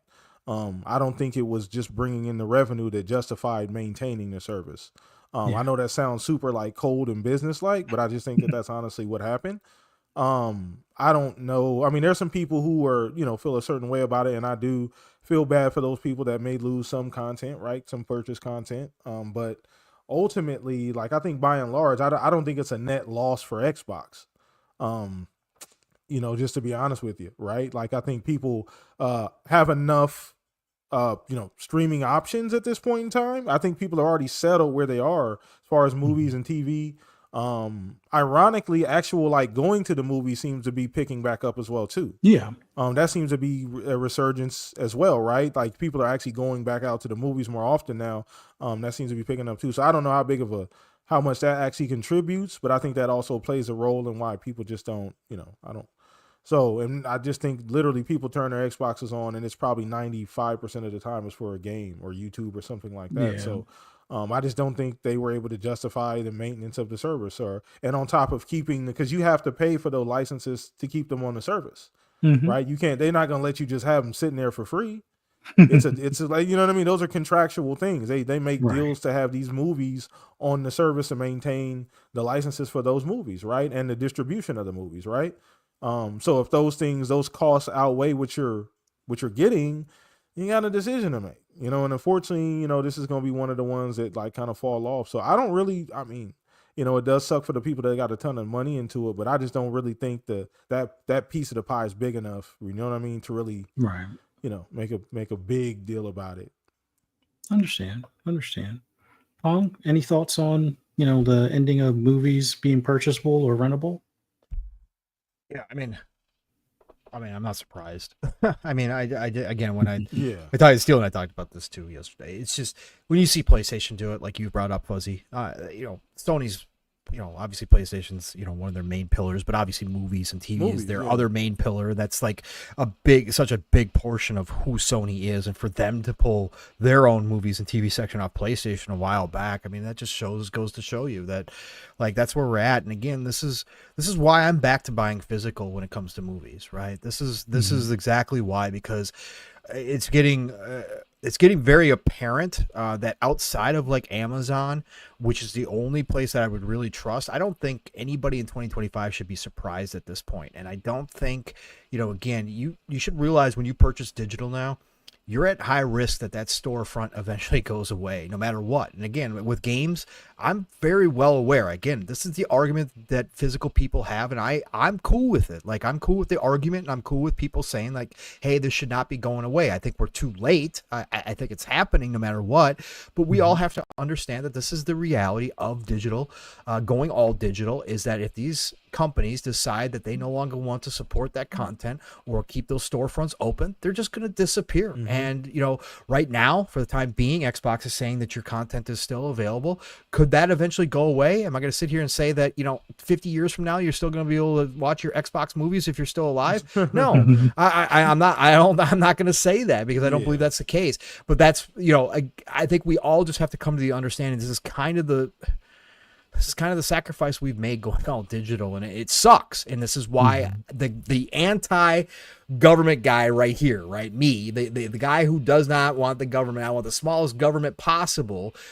I say, and I have been saying for years, that they need to step in and regulate digital content, that the consumers' rights have to be put forth. But this is how far behind the world over we are in protecting the consumer rights with digital goods, and there has to be some regulation. Now, we saw that start with the Stop Killing Games thing, but this further shows why we need to have the government step in and regulate and make clear what it means to own something digitally now, and what exactly that ownership entails, and what it entitles the consumer to, clearly defined, so that everybody knows what we're doing here. But until that time, this is the risk we all take. And like I said, this is why I have, after years, and I don't watch movies the way I used to. I am starting to a little bit more again, but why I started looking around, because I couldn't find 70s, 80s and 90s movies on any reliable service. I couldn't find them anywhere. And then I started finding out that they are, which already started happening with books,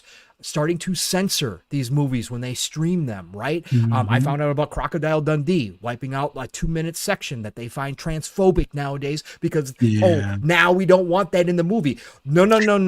We're not doing this, folks. We're not doing this. So that's when I was like, okay, well, I still enjoy movies. I still want to go watch my old movies, especially the older I get. I love my old movies. I'm going to start buying them physically, because I'm not going to go someday and wake up and they've stopped making all the copies for a lot of my favorite 80s movies, because everybody decided that, either A, they're not worth it, or B, they're not acceptable anymore, and we're not going to just produce them. I was like, I'm going to start my collection up again, because I never really sold my DVD collection at all, and I still got all of them, and I still got all my Blu-rays, so I was like, you know what, I'll start buying them again. But this is exactly why.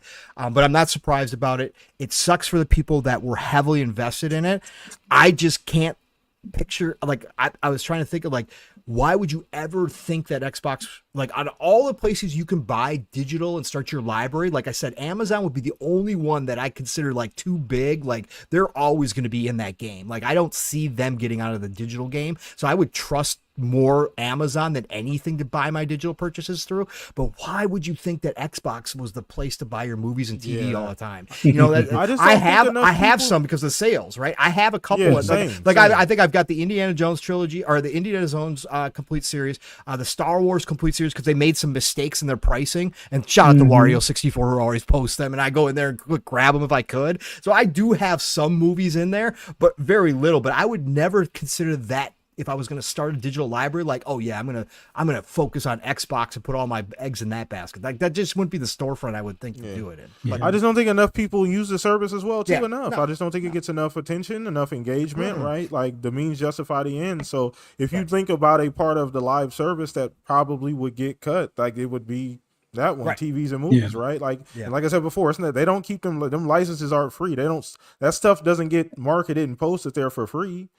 Like, no, you know what I mean? And Sony ran into that problem with WB. Like, they didn't want to renew that. So they took people's content that they purchased and quote unquote owned away from them until people raised a big enough stink. And then they had to renegotiate that contract with WB. Yeah. But that's only good for like another, I think, 3 years or something. Like, not even a full 3 years, because WB strong armed them. They were like, instead of 36 months, it's 30 months now or something like that. So, no, but my 2 cent advice from a digital standpoint, because this is what I've done ever since, like, I went full digital on a lot of stuff. Although we still have a lot of DVDs, we still have a lot of Blu-rays. Make sure you have a older Blu-ray ripper or older or DVD ripper in your PC, whether it's an old desktop or an old laptop. Don't do the updates on it. Just put the DVD or the Blu-ray in it. And if you know how to pull the movie from it and turn it into an MP4, do that. And then get one of those cloud hard drives. Like, it'll be basically, it's like an external hard drive, but it's on Wi-Fi. I make that my in-house streaming cloud. And I have it where, like, all the zombie movies I love are there. All of the war movies that I love are there. So I have them ripped as an MP4. I have them in my cloud. Now, the only thing that sucks is that be prepared to replace those every 6 years, because hard drives, whether you get ones from Western Digital, or you get it from ScanDisk, or you get it from just about any brand, they have about, especially if it's a spinning disk and not an SSD, they have about a 4 to 6 year lifespan. SSDs, I've been pretty fortunate. They seem to hold up better than 5 years, but that's still a new enough technology where you're going to pay like 2 to 3 times as much for the same amount of space. Like, you can get an 8 terabyte, I think, for like $200, but you get an 8 terabyte of an SSD, you're paying $600 or somewhere, between 400 and 600. So it's like those prices haven't come down enough in time to, fully replace all the spinning disk with the SSDs. But that's my way of avoiding any of the digital content that I would have purchased elsewhere being taken away from me. And you got to maintain your own backups, which means if that hard drive dies and you don't feel like paying for somebody to recover that info, which half the time some of it winds up being corrupted, pretty much you're your own backup plan at that point. But I mean, thank God we got the technology. They giveth and taketh away. The fact that you can do all of that, right? You can take the movie and then put it in the cloud and do all of that kind of stuff is a complete opposite end of them being able to take it away from you. So it's kind of weird that we're looking at it from both spectrums. But shout out to Thatch has a great question here. I wanted to bring it up before Pong. I know you might have something you want to talk about too, Pong. Shout out to Thatch. Shout out to Solar Tech 2 in here too. So what up, man? But he said official price reveal at Xbox of Xbox Ally at Gamescom. That actually is a really good question. And you mentioned earlier, Fuzz, and I know Pong, you agreed as well too, that Gamescom is a great place for Xbox. They usually do things like that. You talked about like, controllers. They do controller stuff there. Some every now and then they do like UI stuff there. There might be updates for the UI. Stuff like that.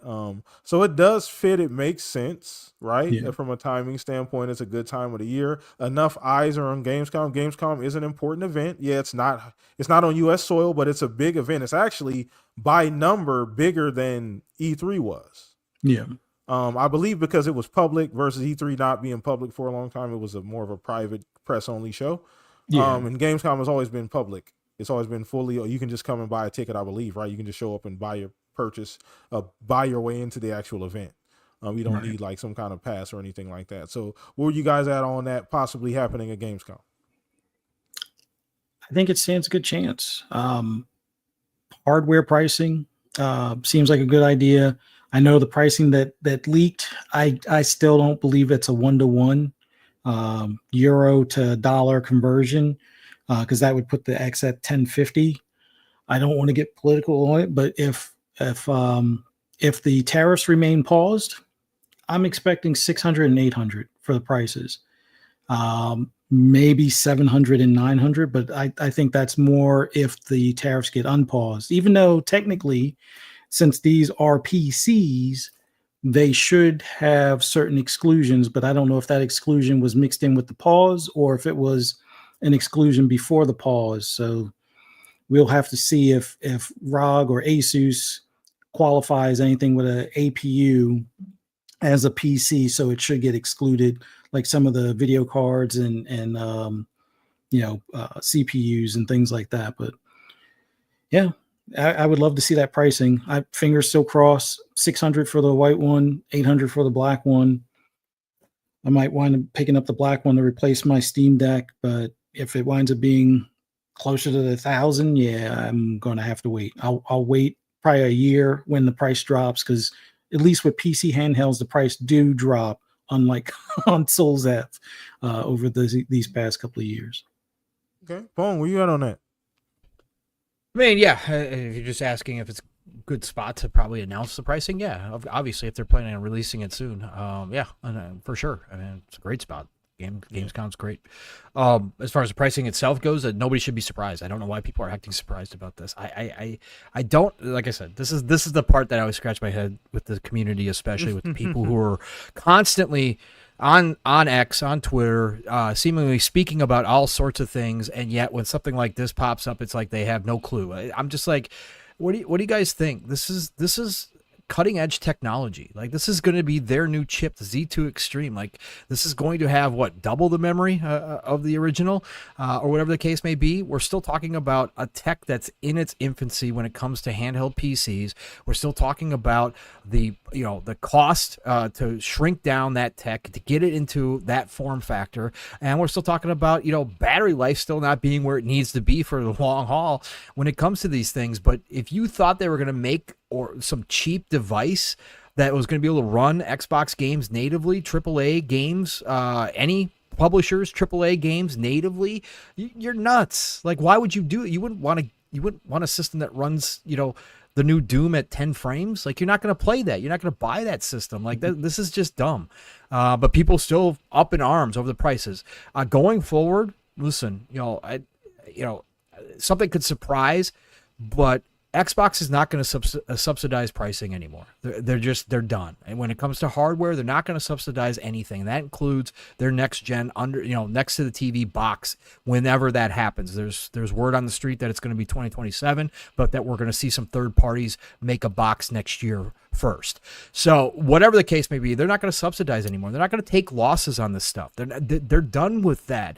This is now going to be the realm of the enthusiasts. This is going to be for the people who are really, really into Xbox and the ecosystem and want to own that piece of hardware. You're going to pay for it. It is going to be quality. Make no mistake about it. It is going to be quality, but I don't think we see another Series S. I just don't think we see them try to do some entry point type hardware anymore. I think this is going forward kind of where everybody needs to kind of get their expectations aligned with Xbox in the hardware division and what they're going to be going for. And this is a perfect test run for them with a third-party company. And I think this is I think it's going to still do pretty dang well. I think the enthusiasts are going to show up for this, and I think you might get some other people that show up for it just because it's going to be a great piece of hardware if you want that handheld experience. Yeah. But I wasn't shocked at all. And if Fuzzy's right and it's 800-900, there's still going to be people going, "Oh, that's just too much." No, it's really not. For what you're expecting out of this, like it's really not. Yes, can you say, well, for another $1,000, I could probably go get a pretty dang good PC? Well, yeah, you could. But again, you're buying the form factor, and that form factor is costly. And again, this is the difference. So I just I was prepared for it, and even the leaks, even if they say it comes out as 1,000, I wasn't going to be like, oh my god, that's crazy. No, it's not crazy to me. Like I kind of roughly thought it was going to be somewhere in that neighborhood when we first started talking about it. So I think people just need to wake up and realize where we're at this point, tech-wise, and everything is expensive now. Everything is expensive now. The GPUs are ridiculously overpriced. Everybody should be used to this at this point. Like, this is not going away anytime soon. It's a lot of factors such as tariffs. Crypto has changed the entire market as well. That's what made NVIDIA the company it is now. So, again, and they take up a lot of the resources. So we're just in a different space than we used to be. And the tech is not going down in price anymore. It's just continues to go up in price, even the older tech. So I'm cool with this. Yeah, I mean that's interesting. Just to kind of settle that though, right? I mean it's so just to kind of answer the question. Yeah, I do think that's a great spot to show it at, right? I do think it's a large enough event. It makes a lot of sense. As far as the pricing goes, like Pong said, I'm not super surprised. I thought about this earlier as I was kind of putting this together and looking at the questions again. And I mean, I don't know how much you feel like that 800's a stretch, Fuzz, but I thought that was minimum as far as looking at the better version, the black one, of the two handhelds.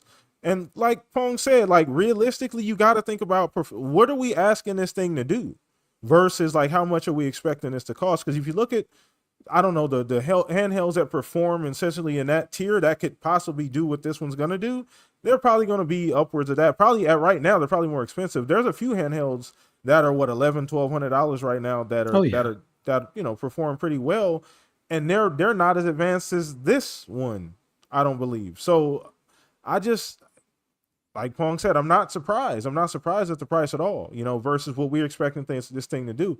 It's having multiple different access to, multiple different libraries from Steam to GOG to your Xbox library, and being able to run all of those different games, at a decent rate. Now, will it run everything, 4K 60? Probably not. You know what I mean? Well, it doesn't need to because the screen's only going to be 14. Yeah, 1440. Right. So 1440. So but I just mean 1080, right, Fuzz? They're going 1080. Yeah, 1080. They're going 1080. So not even 1080. Yeah. I mean, for that size screen, 720 looks awesome. Yeah. No, for the size, it makes sense. So what I'm saying is, though, for the performance versus cost versus quality versus expectations, that is a fine line. And I think that's what Pong is trying to, that is the point Pong is trying to make. That is a very fine line, because we do not, the one thing I know we all don't want, Pong, we don't want this machine not to be able to do what it we think it's supposed to do. Right. That's the worst. Do you want the Switch 2 Xbox? Yeah, version? we don't. Is that what you really? Is that what we really want? I mean, we don't. I do not. We do not want this thing to underperform. I know that's what none of us want. Right. We do not want this to be a jalopy. So I do not. That's the last thing I want them to skimp on. So if that means it costs a little bit more, it's more of a premium product for more of an enthusiast crowd. I understand that. I get it.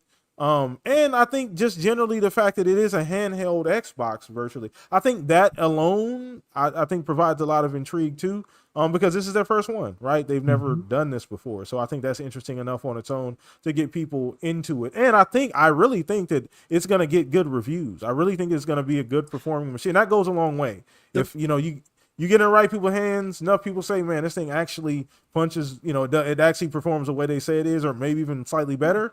There's going to be a lot of people that might flip the script like, you know what, that $9.99 don't sound too crazy. The revised UI is going to be the key, right? The revised UI, and this is going to be, kind of the first, again, it's not done. This is going to be iteration after iteration of this UI. But to see how that performs on a device like this is going to go a long way to showing us what the future is going to look like for Xbox as an ecosystem, because that's really the underlying factor here, is if they can get one cohesive UI across all devices, so no matter where you fire up Xbox, it looks the same, it feels the same, easy, ease of use, all of that. If they work their magic and they actually fix the PC side of the UI, because this UI will be available on PCs as well, then you've got a winner. Then that's where it's really be. I have no doubt that ROG or even Xbox themselves, whenever they show up with their hardware, are going to have good working hardware. That's never been a problem for Xbox. The Series X is a great device, hands down. Like, I've had zero or very minimal issues with my Series X, right? And that's the case for my Xbox One as well. They are very good at their hardware side when they get down to business. So I don't think any OEMs are going to make bad products or anything like that. It's going to come down to Xbox unifying their ecosystem across all of these devices, so that what their vision of this is an Xbox actually comes true, that everything is an Xbox, technically speaking, because you pull up the UI and everything is there for you, right? And that's different. That's what makes this device, like I said before, there are intriguing qualities about this device that's separated from a Steam Deck, that's separated from any Nintendo handheld. This thing is cutting edge and it's different. It's a different space for Xbox, and it's just a peek into behind essentially behind the curtain that they're essentially going to present to us, and it ties directly into whatever they're doing with this next home console, right? So the idea, at least, we don't know what the form factor is going to be, but the idea is the same. Like you said, a unified UI. This is an Xbox. We literally mean this is an Xbox. You can access these things everywhere as long as you have, internet availability and a, qualified device. You'll be able to play all these games, no matter the ecosystem, right? And we're not just talking Xbox at this point, because that thing you should be able to run Steam right on it, multiple different other what do you call it? Not browsers, multiple other different stores. UIs and stores. And so quick question. I don't know this. You and chat, Fuzz and Pong would know this more than I do. Is there another handheld that can do that? Not without doing some side load stuff yourself. Right. Like it'll take you being familiar with PC and setting up some things, or installing a UI that's a little bit more, cohesive. Like if you're on anything other than a Steam Deck, I won't say it's a bit of work, but if you're not familiar with PC, it's going to take some time and some sweat. What you're saying is this could be a game changer if they make this seamless and easy. Yeah, and from the initial stuff, like where you click the game, like it'll show your library just like you look at your library on your console. And it could be a Steam game. I mean, you could filter it to just show the Steam games, or you can have it where it's a mix of all of them. You click on the game, and without having to see the Steam logo load up type of thing, it'll show the game loading up. So it might take an extra second or two longer than like one from the Xbox store or Microsoft store or whatever in comparison. That would be about the only thing you notice different. It looks like hitting that Xbox button will allow you to flip between things running in the background, or possibly almost do like a and this isn't confirmed yet, but it would almost be like a quick resume type of thing. So let's say you start a Steam game and then you're like, no, you know what? I'm going to hop on multiplayer or on COD or something like that. You hit the Xbox button. You had that, running from yesterday. You can switch between them. So yeah, Remember, this will be a game changer in seamlessness without you having to know how to create your own UI, like what Kei Asante has done with some of his handhelds, and same thing with Mr. Joanna Dark and stuff like that. So yeah, it's a game changer. Yeah. I also mentioned Pong and Fuzz too. Now I don't know if this feature is even going to be available. This may just be the next iteration. Maybe we'll see this alongside the next home console or whatever for Xbox. But that extra layer of being able to like transfer that game to your home console when you get to the house, like the device recognizes that you're on a handheld. Yeah. And say, oh, okay, it just pops up on your screen as a notification. Do you want to continue this on your Xbox? Yep.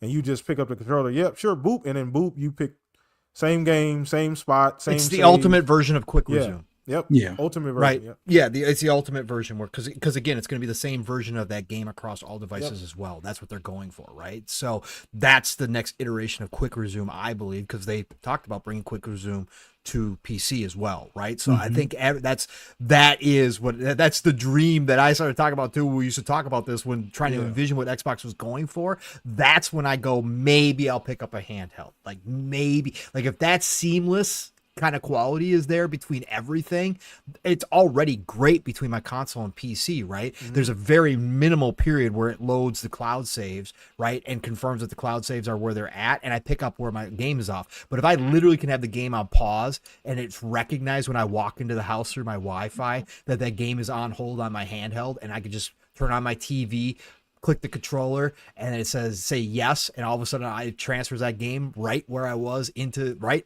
I'm playing. Yeah, I'm in. I'm in. Yeah. That's like I said, ultimate version, evolved Pokemon version of quick resume for real, man.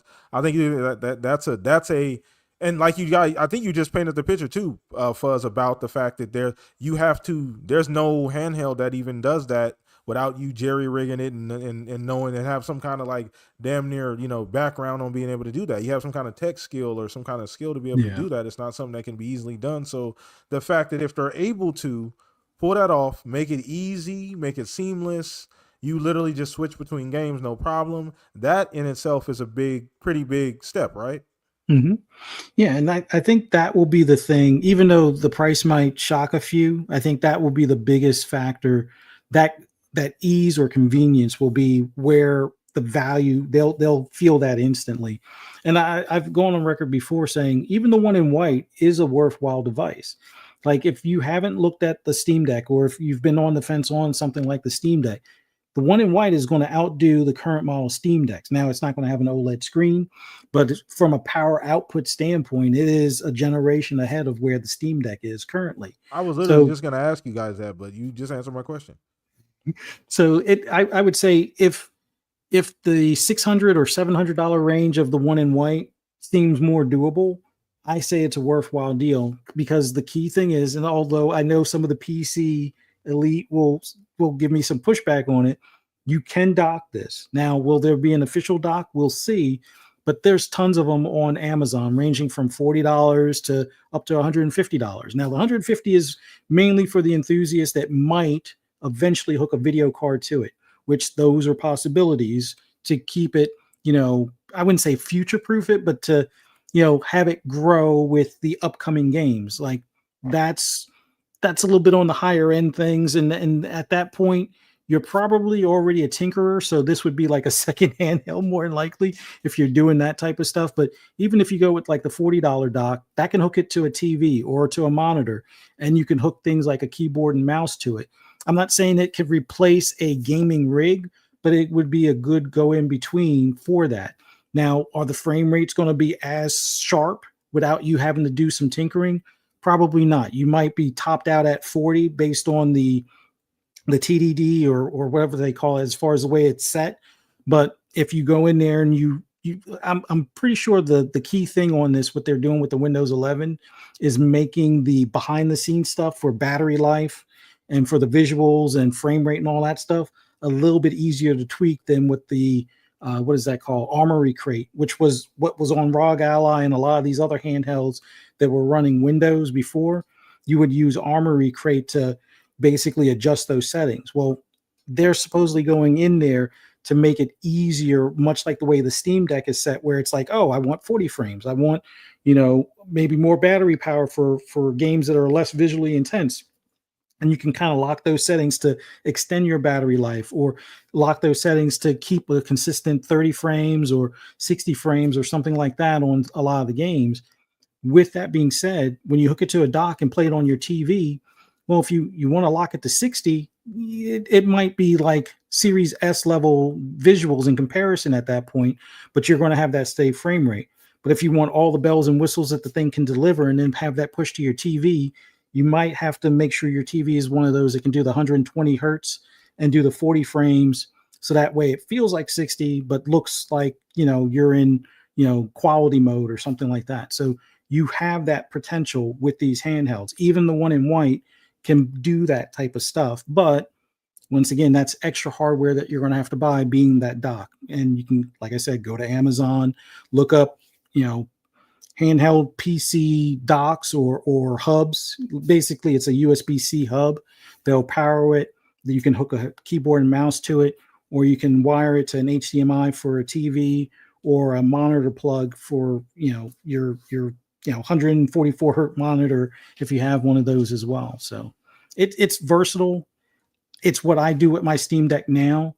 I just want something that will be either a Steam Deck 2, because I love the current Steam Deck that I have and the way I have it set up, or something that is along those same lines. And this generation of Xbox allies is that next generation. Although when the Steam Deck 2 comes out, it'll probably be a little bit better for performant than this. But then again, it's probably going to be $200 more than the Xbox Ally. But we'll see.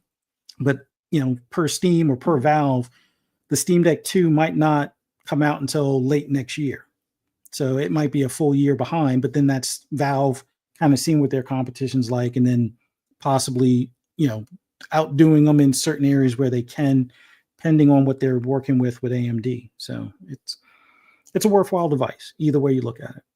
No, for sure. And it's going to be interesting to see. This is new territory for Xbox, and this is exciting. This is the fun part of the industry, right? We talk about all the other stuff, layoffs and all the other bad things that happen. And, we got to be fair and be, talk about both sides. But this is the fun part, when we see these new ventures and companies doing new things and trying new stuff out, because we never, even had a realistic conversation about Xbox having a handheld, right? And this is where we're at, 2025. So it's just kind of cool to see, man. Cool to see. So I do want to, before we go, if we didn't already sell Greenland enough, Pong, if you don't mind. Yeah. If we can get a quick refresher, because I know the chat mentioned earlier, somebody missed, because I know Cyber, shout out to Cyber, he came in a little late. Yeah. He asked about it. Oh, yeah. So, Greenland, again, this is, it was on sale for $10 at Xbox. I don't know if it still is. I had played the demo on Steam a couple months ago, so I kind of knew about it, and then Boom started promoting it because Boom bought it.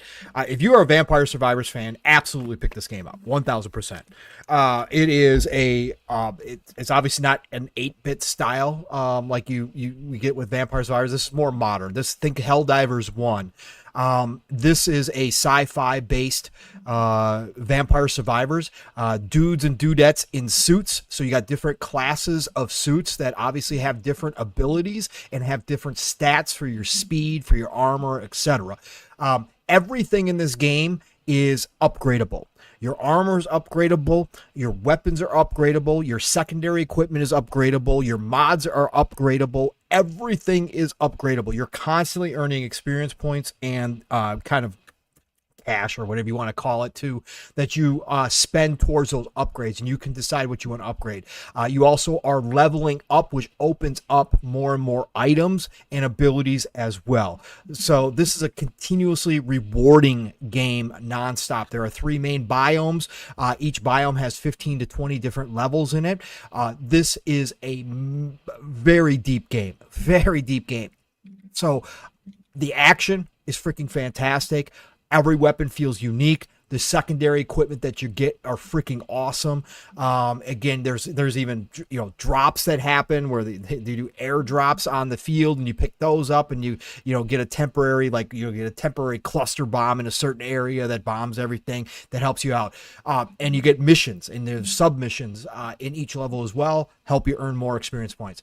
If you aren't a Vampire Survivors auto battler type game person, but you're a twin stick shooter lover, okay, the difference with this game is you can turn off the main weapon auto firing, and you can turn this into a twin stick shooter. Your secondary equipment will still auto fire for you, but your main weapon, you turn this into a twin stick shooter because it is fully controlled by you. And when you do that, they add an overheating mechanic to it. So then it actually does become a strategy. You have to watch your overheating on your equipment. And there's some mods that actually will help with the overheating or give you bonuses, etc. So if you play that way, they've actually got some additional stuff to help you there.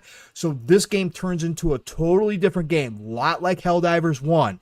If you're into that, check it out and try to see if it's something that you might jump into. Again, $10, $12, whatever the heck it is right now, freaking worth it for me, 100 out of 100 times. Like, there's so much here, and it is fun as hell. Again, if you're a Vampire Survivors fan, the missions are timed out depending on the size of the level and depending what level it is, anywhere from 10 to 20 minutes that I've seen. They also have an unlimited time mode as well that you can go play, and there might be more stuff that I haven't discovered yet. So I'm about 10 hours in or so this past week, but there is so much here to play. So anyways, that's Greedland in a nutshell. Go check it out. Greedland, all one word.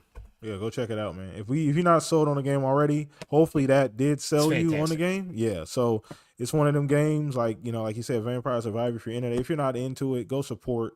Because these are the kind of we complain about all these big games not doing their job. You get games like this that come along that are $10 that are really dollar for dollar. Just as good as anything out right now, right? Dollar for dollar. So you got to go out, support these games, these developers. We want these kind of games to exist. We want the people to keep doing this. It doesn't require a lot of, not work, but doesn't require a large, like you mentioned earlier, $600 million budget phone to make something that's enjoyable. And you can get 1,000 hours out of this game probably if you pushed it. Yeah, absolutely. Go check it out, man. Go check it out, man. But yeah, I think we're going to go ahead and wrap the show up on that note, man. It was a phenomenal show.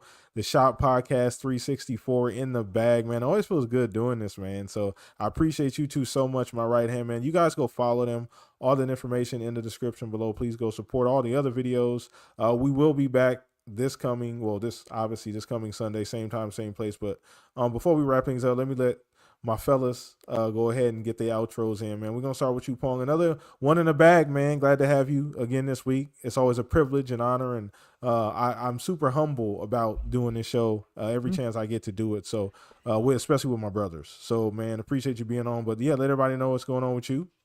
Freaking amazing, man. Freaking amazing to be back. Great to talk with you, sir, and Fuzzy. Fuzzy jumped in late on Thursday night with me and Matt, so I did get a chance to speak with Fuzzy a little bit, but just great to be here to have a regular Shop podcast on a Sunday night again. I love the time frame of this. It's perfect for me.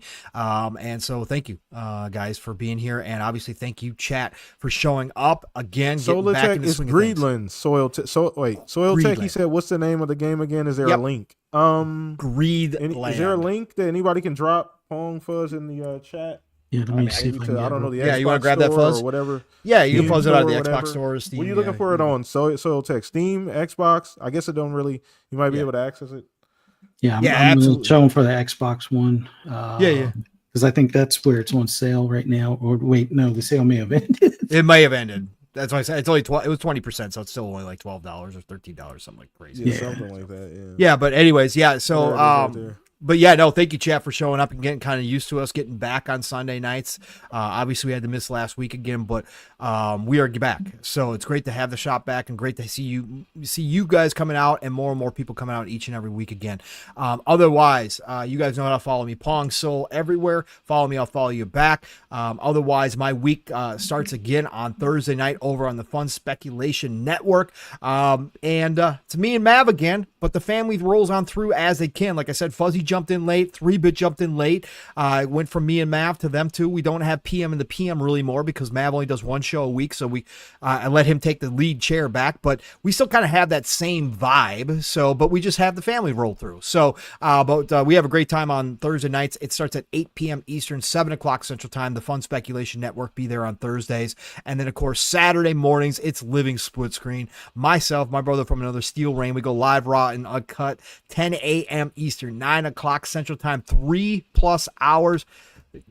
Again, short news week. And him and I wound up 4.5 hours again on Saturday. Like, it's what we do, man. We just have such a good time talking. Chat gets heavily involved in our chats. We have a great community over there. So check out Living Split Screen Saturday mornings, again, 10 a.m. Eastern, 9 o'clock Central Time. And then, God willing, back here for another Shop podcast next Sunday night with this crew right here, PTK, Blam, and Fuzzy. Otherwise, everybody, it's the golden age of gaming. Whatever you're playing, get out there, play what you love what you play. Have a great start to your week, and I'll talk to you all real soon. PTK, get us out of here, brother. Man, appreciate you, Pong. Appreciate you, man. Much love, man. You guys go follow Pong, on Twitter. Easiest place to go find out whatever's going on with him throughout the week. But shout out to him always being here. Shout out to Mav, too. FSP love. Mav stopped through a bit here. I saw it earlier in chat. Appreciate you, brother. Always love Mav being here. So, yeah. Like Pong said, man, we will be here again Sunday, 3 p.m. AZ, 6 p.m. EST. So come hang out, man. Let everybody know the shop is back open on a regular basis. So you guys can start seeing this in your feeds again. But Fuzz, man, another one in the bag, brother. Always good to be back. It always feels like home when we're here. Yeah. Chat always shows love, man. We're seeing new faces, seeing some old faces. Always awesome either way. Let everybody know what's going on with you, brother. Oh, as always, I always love doing this with you guys on Sundays. The new time and everything works great for me, and love interacting with everybody in the chat here, and just love talking games with you guys. Like, I haven't gotten to do this in a bit, so always love doing this. But for those who want to hear my rambles and rants on anything gaming related, you can find me on most social media platforms. Just do a search for Fuzzy Belvedere. You'll be able to find me. No Pixelate Echoes tonight. We will return next week, more than likely. But Monday, definitely check out Xbox Lunch Break Special, 12 noon, Double Barrel Gaming with Mr. Boomstick XL. Got a lot to talk about. Hopefully, some unveiling of the next COD will be coming up here soon. So we'll definitely get into that. But always love doing this with you guys. To everybody in the chat, just enjoy gaming. You may not see me as much on social media as much, just because I'm up here playing something on either my computer or my Switch or my Xbox or something. But the backlog is starting to pile up already, and I'm looking forward to Outer Worlds 2 later this year. So clear that backlog, make some room for that game, as well as many other good ones that are coming out later on this year. And hope to see you guys here Saturday next Sunday, same time, same place. See you guys then. Enjoy your weekend. Appreciate you, Fuzz, man. Always here, man. Always good to be around and have these shows with you and everything, brother. Yeah, so go follow Fuzz.